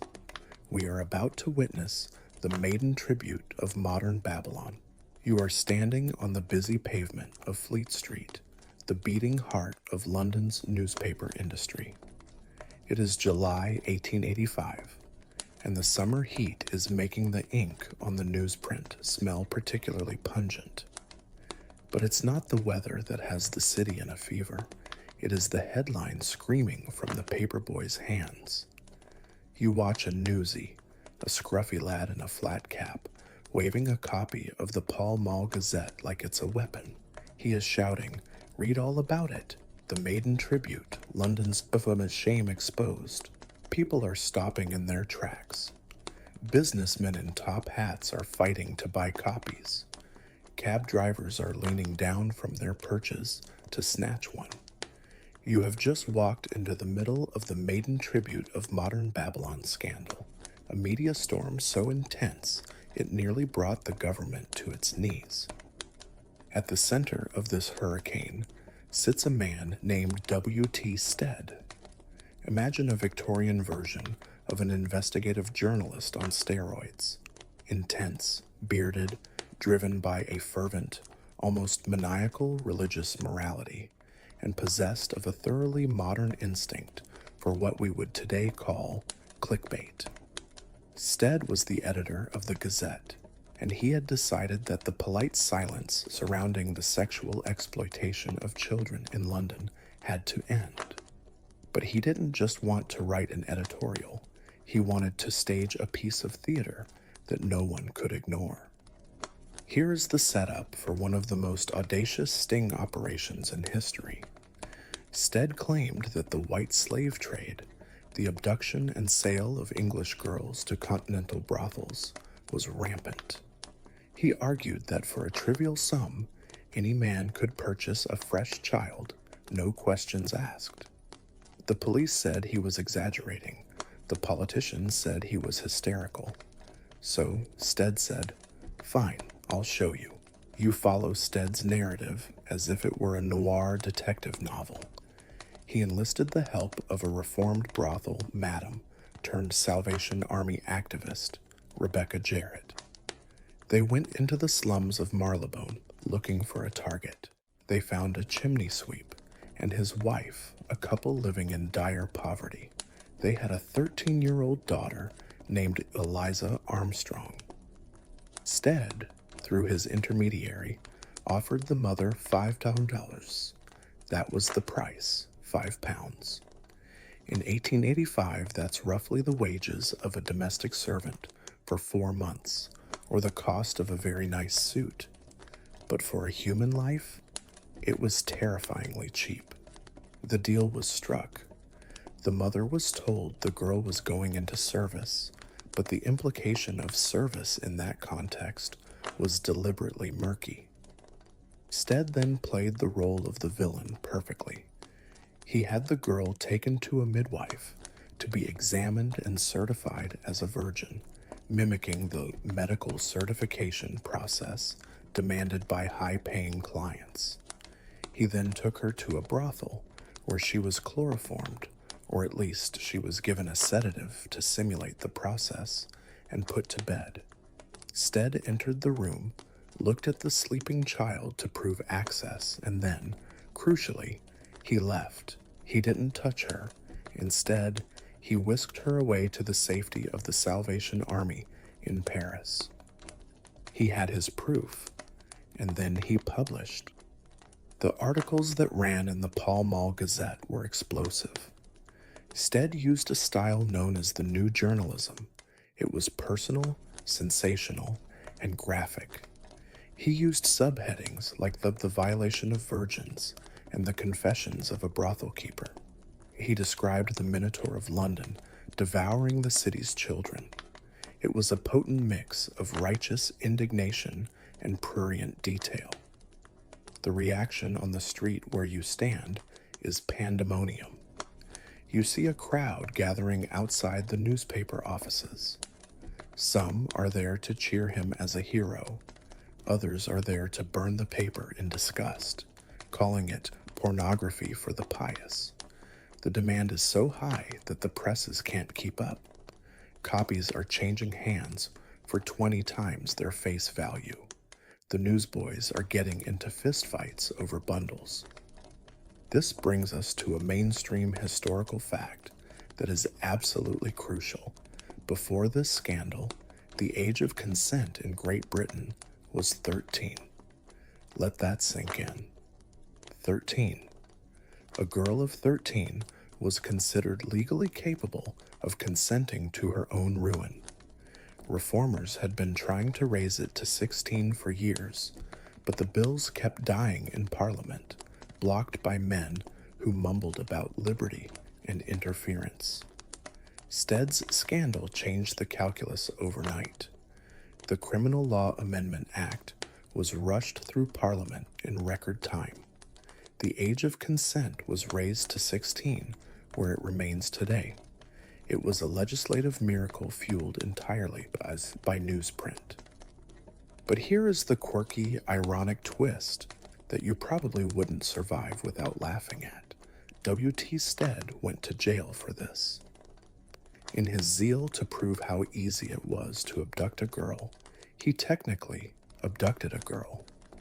He had secured the mother's permission, but in a fatal oversight, he hadn't asked the father. Under Victorian law, the father was the owner of the child.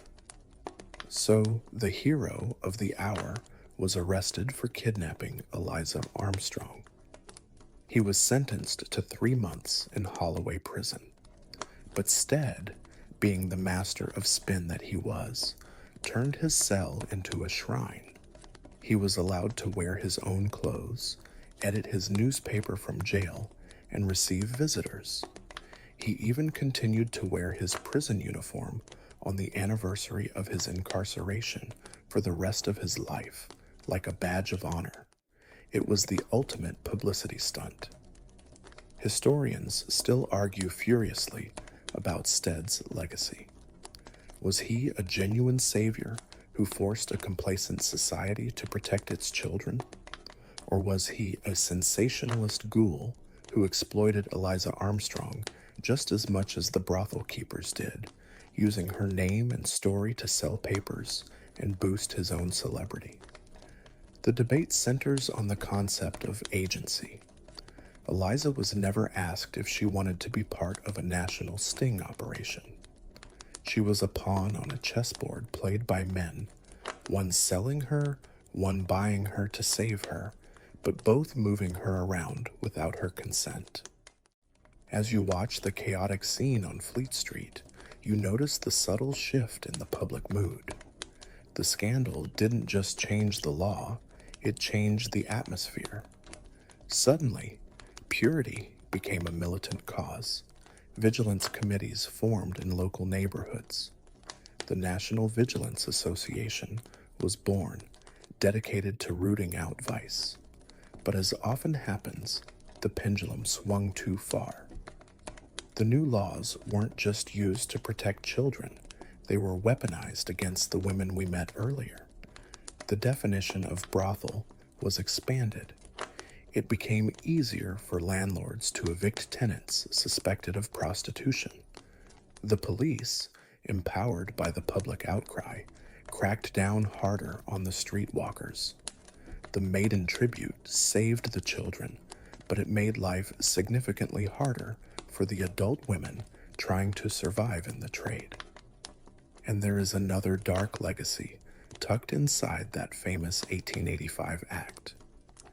In the rush to pass the bill, a member of Parliament named Henry Labouchere tacked on a confusingly worded amendment at the last minute, almost as an afterthought. It criminalized gross indecency between men. This was the Labouchere Amendment, the very law that would famously send Oscar Wilde to prison a decade later. So, the same wave of moral panic that raised the age of consent also criminalized homosexuality. It was a chaotic, emotional piece of legislation that reshaped British morality for a century. You walk away from the shouting newsboys, stepping over a discarded newspaper blowing in the gutter. The headline, A child of 13 bought for $5 stares up at you from the mud. The city feels different now. The fog seems to be lifting, but what is revealed underneath is ugly. The secret is out. The polite fiction that these things don't happen here has been shattered. But now that society has admitted the problem exists, it has to decide what to do with the fallen. They can't all be arrested. They can't all be ignored. There needs to be a system of redemption. And so the Victorian charitable machine grinds into gear. You need to see where the women go when they want, or are forced, to get out. You are heading to a place that promises salvation, but delivers soap and silence. You are going to a refuge for the fallen. You leave the shouting newsboys of Fleet Street behind and take a long, quiet omnibus ride to the outskirts of the city, perhaps to Highgate or Streatham or a quiet corner of Pentonville. The fog here is thinner, but the architecture is severe. You find yourself standing before a high brick wall topped with broken glass. It looks like a prison, but the brass plaque on the heavy oak door reads something softer, something like the London Female Penitentiary, or the Magdalen Hospital for the Reception of Penitent Prostitutes. You ring the bell. A sliding hatch opens, revealing the stern, framed face of a matron. You are buzzed in. You have just entered the machinery of Victorian redemption. If the Flash House was the place of business, and the Lock Hospital was the place of punishment, this is the place of moral reconstruction. But as you step inside, breathing in the overwhelming scent of carbolic soap and damp linen, you might wonder if there is much difference between the three. You are standing in the receiving room. This is where the transformation begins. The woman who enters here, let's say she's a streetwalker tired of the cold, or a seduced maid who has nowhere else to turn, must undergo a ritual stripping of her identity. You watch as her street clothes are taken away. The velvet jacket, the muddy boots, even the cheap ribbons in her hair are confiscated and often burned. They are considered contaminated artifacts of her past life. In their place, she is given a uniform. It is deliberately shapeless, usually made of coarse gray or blue drugget, with a white mob cap to cover her hair. It is the uniform of a sexless, ageless domestic servant. In some of the stricter institutions, she is also given a new name. Sally the whore becomes Mary the penitent. Her history is erased. She is a blank slate, ready to be written upon by the governors of the charity. This brings us to a mainstream historical fact that defines these places. They were almost universally known as Magdalen asylums, named after Mary Magdalene, the biblical figure who washed Jesus' feet and was wrongly, according to modern theology, but firmly in the Victorian mind, associated with reformed prostitution. The first of these opened in London way back in 1758, but by the mid-19th century, they were an industry. There were hundreds of them across Britain, run by various church groups, all competing to save the most souls. But how do you save a soul in Victorian England? The answer, invariably, is through laundry. You walk through the silent corridors to the heart of the institution, the washroom. The heat hits you like a physical blow. It is tropical, humid, and thick with the chemical tang of lye, bleach, and starch. Rows of women are bent over deep wooden tubs, scrubbing sheets against corrugated boards until their knuckles are raw. Others are turning the heavy handles of mangle presses, wringing the water out of heavy wet wool. Why laundry? It wasn't just because the hospitals needed clean sheets. The Victorians loved symbolism. There was a direct metaphorical line drawn between scrubbing a dirty sheet until it was white and scrubbing a stained soul until it was pure. It was washing away the sins made manifest in physical labor. But on a practical level, it was also a business model. These asylums were expensive to run. They received no government funding. They relied on donations and their own income. The penitents were a captive workforce. The Magdalene laundries took in washing from local hotels, wealthy households, and even the church itself, undercutting commercial laundries because they didn't have to pay their workers a wage. You watch a girl wrestling with a steaming pile of linens. Her hands are red and swollen, washerwoman's hands. She is forbidden from speaking to the woman next to her. The rule of silence is common in these places. Gossip is seen as the devil's radio. If they do speak, they are only allowed to recite scripture or sing hymns. Imagine the psychological pressure, 12 hours of back-breaking manual labor in near total silence, broken only by the sound of splashing water and the droning voice of a reader in the corner reading aloud from a tract on the virtues of chastity. Here's a quirky, slightly rebellious tidbit for you. Despite the prison-like atmosphere, the women found ways to subvert the system. They developed a form of silent communication, a sign language of nods, winks, and laundry folding gestures. And sometimes the rebellion was louder.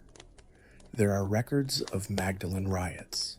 In one instance, the women in a London refuge grew so tired of the terrible food and the matron's cruelty that they barricaded the laundry, armed themselves with scrub brushes and bars of soap, and pelted the committee members when they tried to enter. It breaks the stereotype of the weeping, submissive penitent. These women were tough. They had survived the streets, and they weren't afraid of a few vicars. But why would anyone stay here? The doors are technically not locked. This isn't a prison. You can leave at any time. But if you leave in your uniform without a penny, back into a world that despises you. And if you leave without permission, you are blacklisted from ever returning. This leads to a fascinating scholarly debate about the function of these homes. For a long time, historians viewed them as prisons of the mind, instruments of patriarchal control designed to punish women for sexual transgression. And they certainly were that. But modern researchers, analyzing the admission registers, have found a pattern that suggests the women were using the system just as much as it was using them. It's called wintering. You see a spike in admissions in November and December. Women would check themselves into the asylum when the weather turned freezing and the streets became uninhabitable. They would endure the sermons, eat the gruel, and sleep in a warm bed for 3 months. Then, come March or April, when the sun came out and the London season began, bringing wealthy men back to town, they would suddenly feel the call to leave. The charities were furious about this. They complained constantly about insincere penitents using the refuge as a free hotel. But you have to admire the survival instinct. It was a strategic retreat. You walk past the drying room, where sheets hang like ghosts from the ceiling. The atmosphere is suffocatingly claustrophobic. The schedule is rigid. Up at 5 o'clock a.m., prayer, work, breakfast, bread and tea. Work, dinner, boiled mutton if lucky. Work, prayer, sleep. There is no free time. Idleness is the enemy. The ultimate goal of the refuge is replacement. If a woman stays for the required term, usually 2 years, and proves she is truly reformed, the charity promises to find her a position. But what kind of position? Usually, it's as a scullery maid or a laundry assistant in a distant town where no one knows her story. She is trading the slavery of vice for the slavery of service. She will move from the bottom of one hierarchy to the bottom of another, likely earning $10 a year for 16-hour days. You look at the face of a young woman ironing a collar. She looks bored. She looks tired. But does she look saved? That's the question the donors ask when they tour the facility. They want to see tears. They want to see gratitude. The women know this. So when the visitors come, they perform. They sing the hymns louder. They look suitably ashamed. It's another form of prostitution, in a way, selling an emotional performance of repentance in exchange for room and board. As you step back out into the courtyard, the air feels startlingly fresh after the steam of the laundry. You see a woman standing by the gate, looking out at the street. She is wearing the gray uniform, but she has managed to twist her cap in a way that looks slightly fashionable. She is holding a scrub brush, but she is holding it like a cigarette. You realize that for many of these women, the rescue is just a pause. The refuge for the fallen offers safety, yes, but at the cost of freedom. And for a woman who has tasted the chaotic liberty of the London streets, who has had her own money in her pocket, however fleeting, the regimented life of a domestic servant is a hard pill to swallow. So why did they enter the life in the first place? If the alternative was this honest, back-breaking labor in a laundry or a kitchen, why did thousands choose the risk of the street? To understand that, we have to stop looking at the morality and start looking at the ledger. We need to strip away the Victorian judgment and look at the cold, hard math of survival. We need to talk about the economics of selling love. You are sitting at a wobbly, grease-stained table in a garret apartment in Bethnal Green. The only light comes from a sputtering tallow candle that smells of burning animal fat. In front of you is a piece of paper and a stub of a pencil. You aren't writing a love letter, you are doing the math, and the math is terrifying. We have spent the last 12 sections exploring the moral, legal, and medical landscape of this world. But tonight, we are going to strip all of that away. We are going to look at the Victorian underworld through the cold, unsentimental lens of an accountant. Because ultimately, for the vast majority of the women we've met, from the dolly mop to the park walker, this wasn't about sin, and it wasn't about sex. It was about shillings and pence. Let's look at your options on the honest side of the ledger. Suppose you are a young, unskilled woman arriving in London from the countryside. You have two main career paths. Option A is domestic service. You could become a maid of all work. This means you live in a stranger's basement, wake up at 5:00 a.m. to light the fires, scrub the steps, cook the meals, empty the chamber pots, and fall into bed at 11:00 p.m. For this, you receive room, board, and a salary of roughly $10 to $12 a year. That breaks down to about 4 shillings a week. But here's the kicker. You have zero freedom. You are on call 24/7. You are forbidden from having followers, boyfriends. You are essentially a piece of household furniture that breathes. Option B is the needle trades. You could be a seamstress, a milliner, or a slop worker, making cheap clothes for the Navy or export. This is the respectable path that the moralists want you to take. But let's look at the reality. A slop worker might be paid 2 pence for sewing a shirt. To make a living wage, just enough to cover rent and bread, you have to sew for 14 to 16 hours a day. There is a famous phrase from this era, stitch, stitch, stitch, in poverty, hunger, and dirt. It comes from Thomas Hood's poem, The Song of the Shirt, and it wasn't an exaggeration. A seamstress in the 1850s often earned between 3 and 5 shillings a week. Now, let's look at your expenses. A single room in a slum costs 2 shillings. A bushel of coal to keep you from freezing costs 6 pence. A loaf of bread is 5 pence.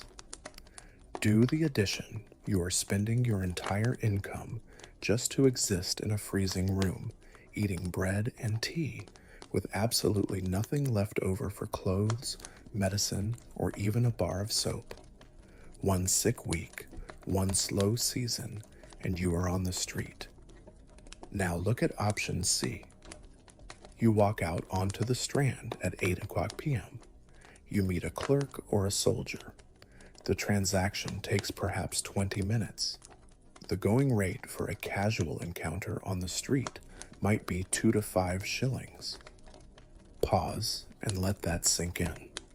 In 20 minutes, you have just earned what the seamstress slaves for an entire week to acquire. If you have 2 clients a night, you are earning more than a factory foreman.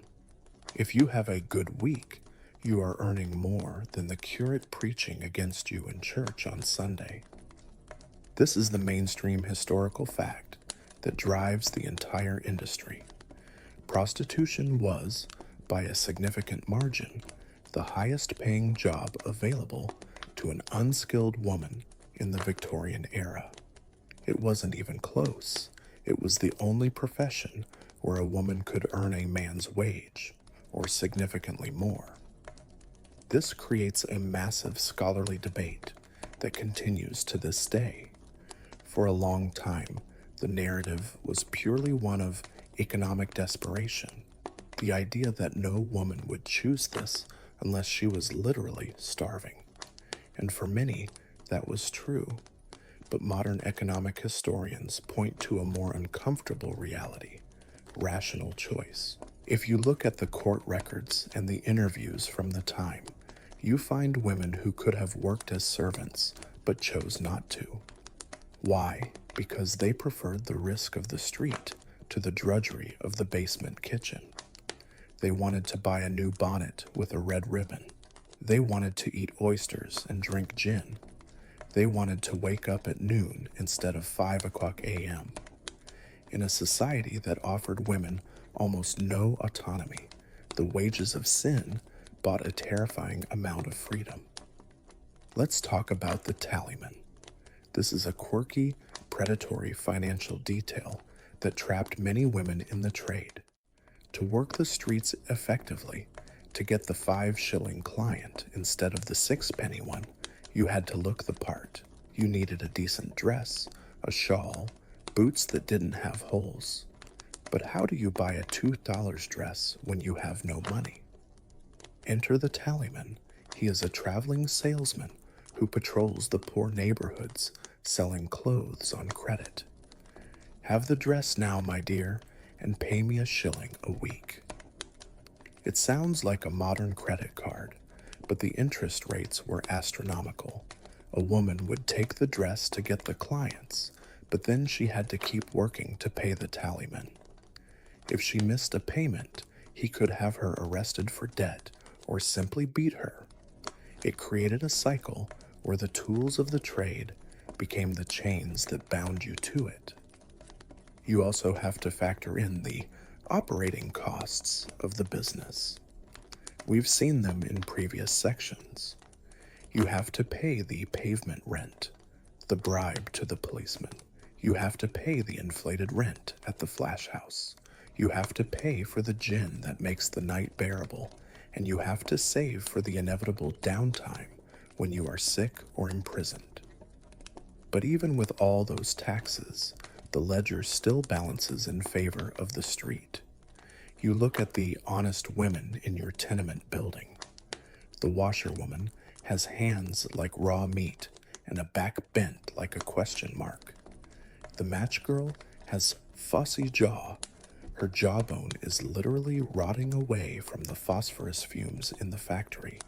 They are virtuous, yes, but they are also dying by inches. The prostitute, by contrast, is often the best dressed, best fed woman in the slum. She eats meat 3 times a week. She drinks stout. She goes to the music hall. In a world of gray misery, she is living in technicolor. There is a fascinating subcategory of the trade known as casuals. These weren't full-time professionals. They were seasonal workers. A woman might work in the hop fields of Kent in the summer, picking crops. But when winter came and the agricultural work dried up, she would return to London and walk the streets until spring.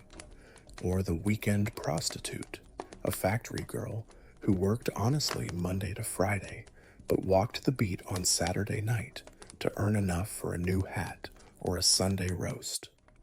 It blurs the line between fallen woman and working woman until it effectively disappears. So you sit there at your table staring at the numbers. The moral choice is poverty and slow starvation. The immoral choice is danger, disease, and social ostracism, but also steak and ale. In the harsh arithmetic of 1860s London, virtue is a luxury item that the working class simply cannot afford. You blow out the candle to save the wax. You've made your choice. You're going back out. But you're not planning to stay out there forever. You're smart. You're saving your shillings. You have a plan. Because no one wants to be walking the pavement when they are 40.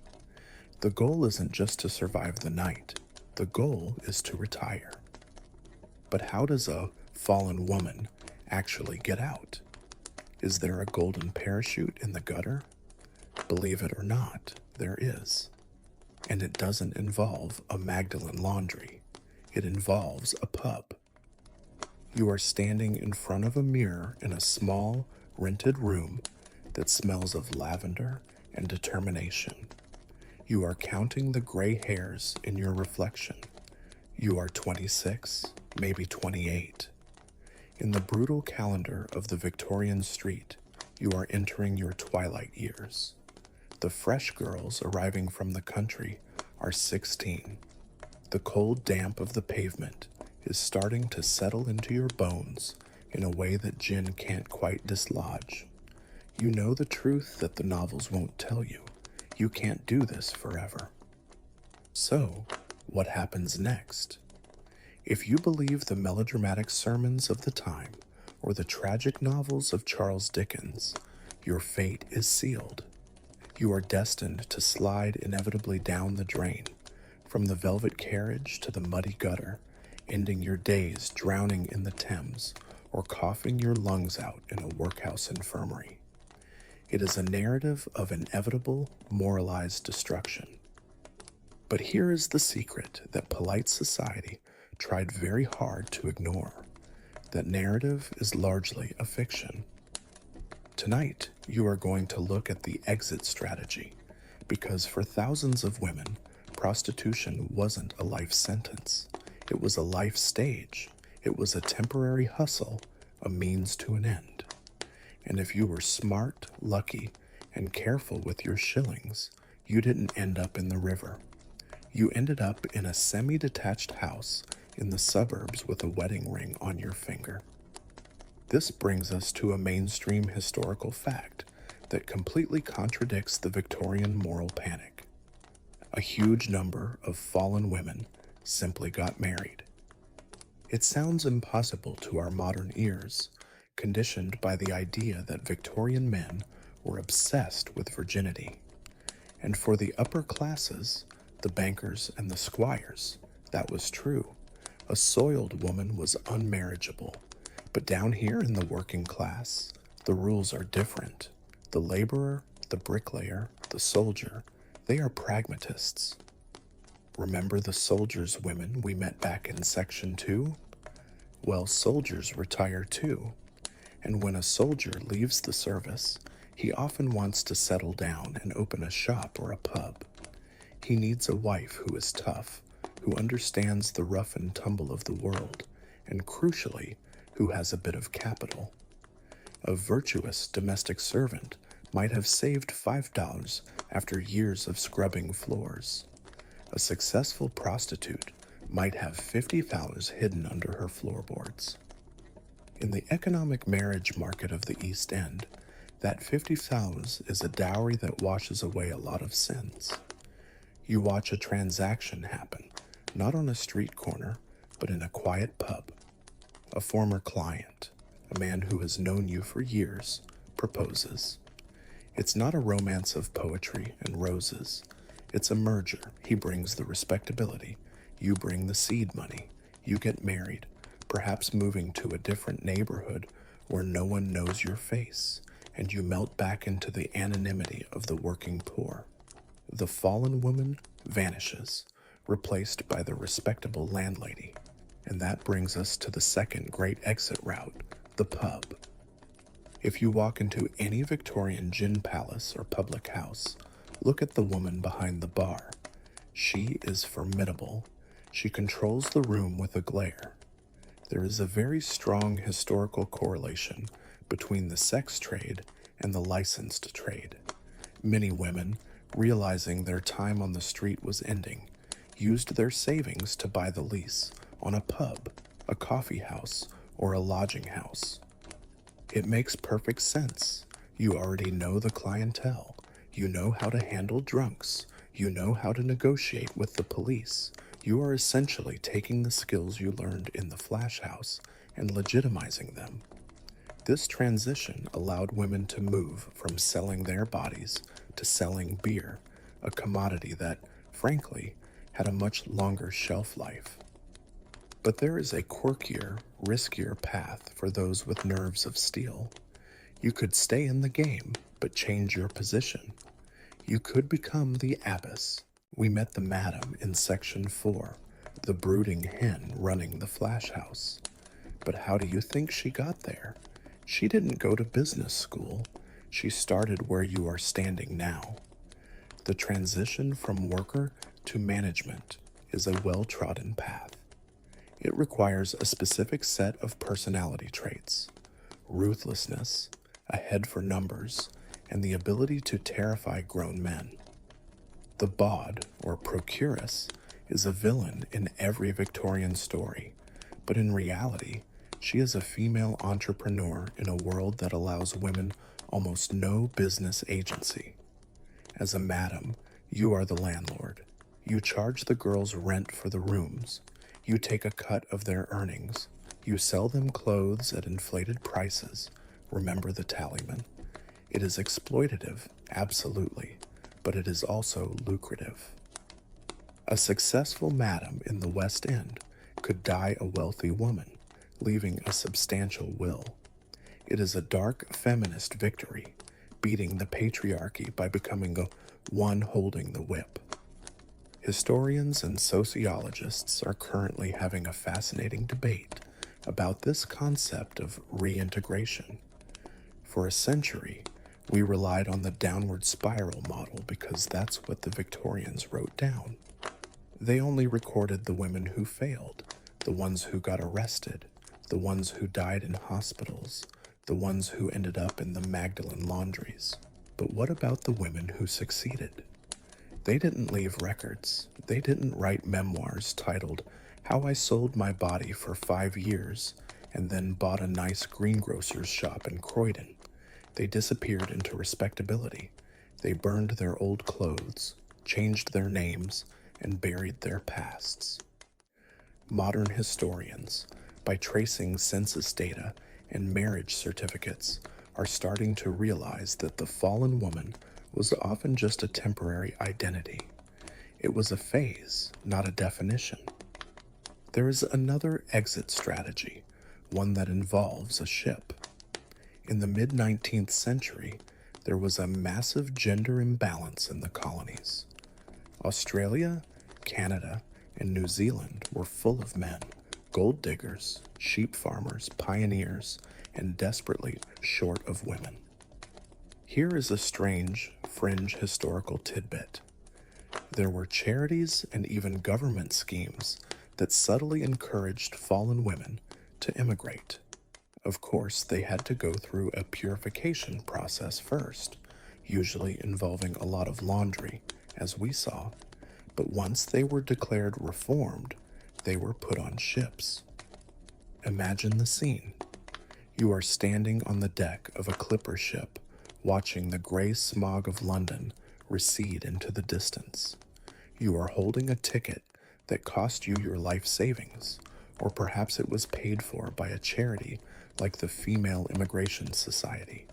You are heading to Melbourne or Toronto. In London, you are a stained dove, a social pariah. In the Australian outback, you are simply a woman. The supply and demand curve is so heavily in your favor that your past becomes irrelevant. Many former London prostitutes became the founding mothers of respectable colonial dynasties.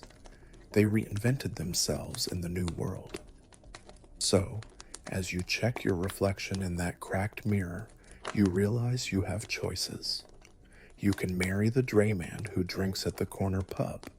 You can buy a coffee stall. You can board a ship. Or you can become the madam. You reach under the mattress and pull out a small, heavy pouch. You untie the string. Inside, gold sovereigns glint in the candlelight. This is your freedom fund. Every coin represents a risk taken, a law broken, and a piece of your dignity sold. But money is the great sanitizer. Gold doesn't smell. You put on your bonnet, not the gaudy one with the red ribbons, but a simpler, modest straw one. You are going out, but not to the beat. You are going to the bank. You are walking away from the great social evil and stepping back into the great social silence. The fog is lifting, the game is over, you survived. But as you walk away, fading into the crowd of honest shoppers, the camera lingers on the streets you left behind. Because for every woman who gets out, a new one arrives at the train station. The cycle continues. And for those who didn't save, who caught the sickness, or who fell into the gin bottle and never climbed out, the ending is very different. We have one last stop on our journey.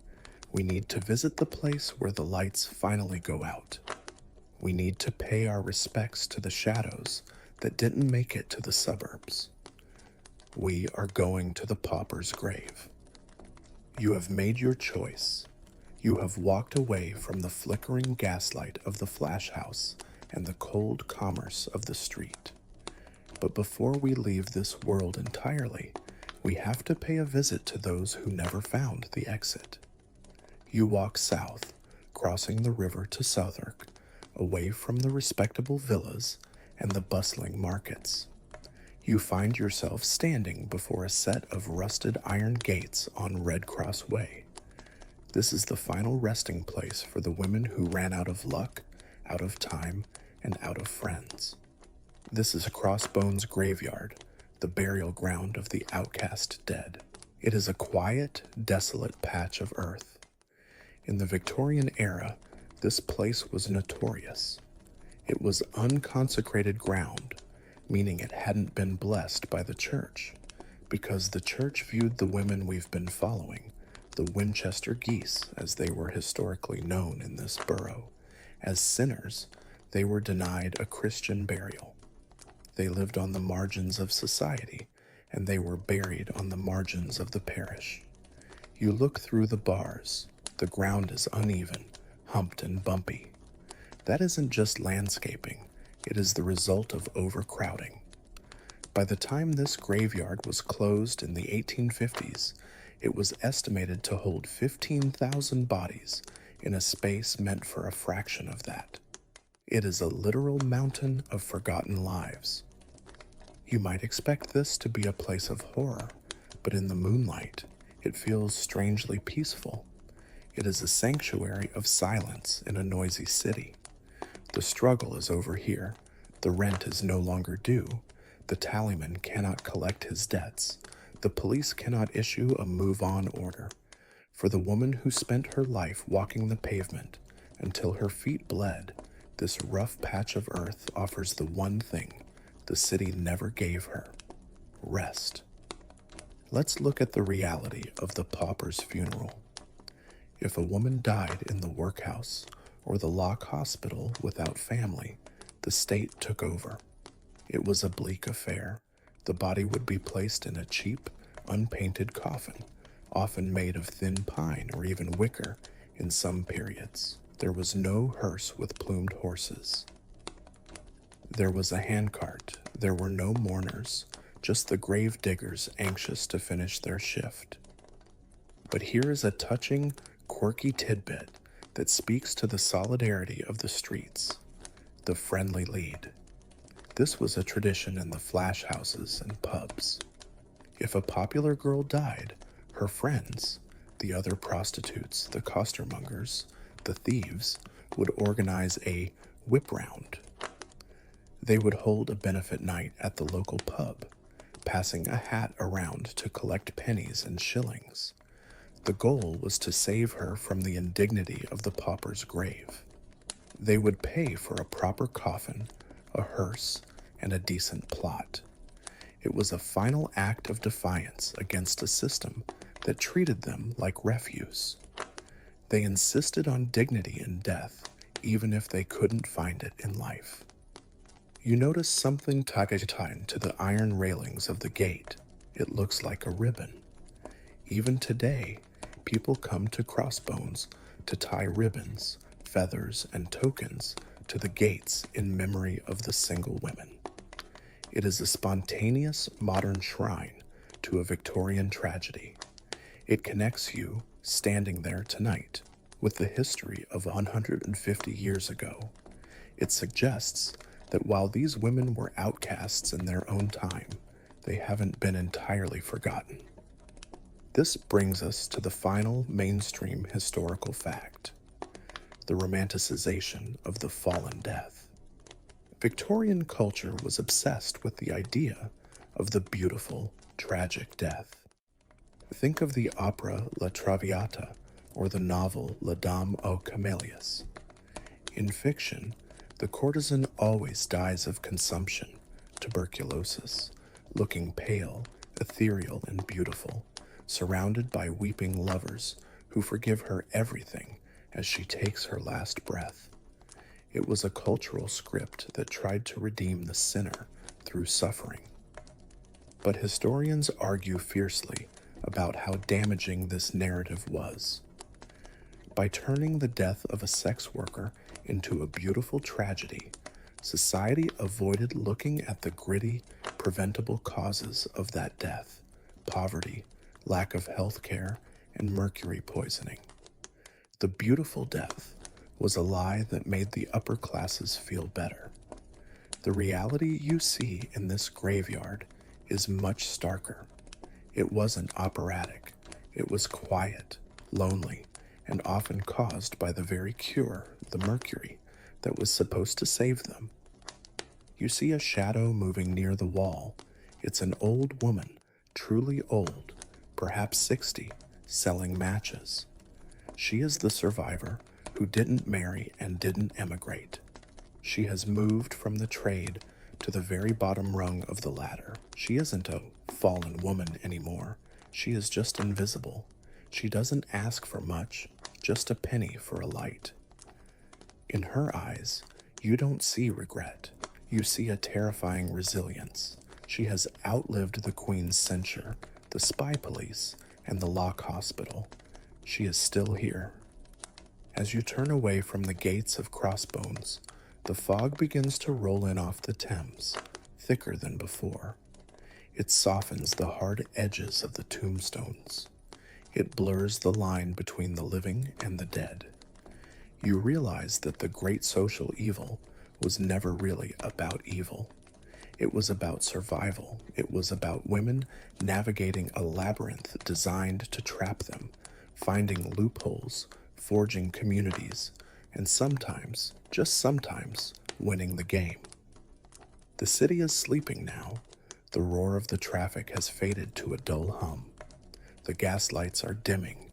The story of the Victorian night walker is fading back into the mist from which we summoned it. They were mothers, daughters, businesswomen, and rebels. They were the dirty secrets of a society that was terrified of its own reflection. But tonight, they are just shadows, resting in the quiet dark. And so, the iron gates of the past gently swing shut. The heavy fog of 19th century London begins to lift, not to reveal the harsh sun, but to dissolve into the soft, velvet darkness of your own room. The sounds of the cobblestones, the clack, clack, clack of the patrolman's boots, the rumble of the hansom cab, the distant shout of the newsboy are drifting away. They are becoming faint echoes, slipping further and further back into the archives of time.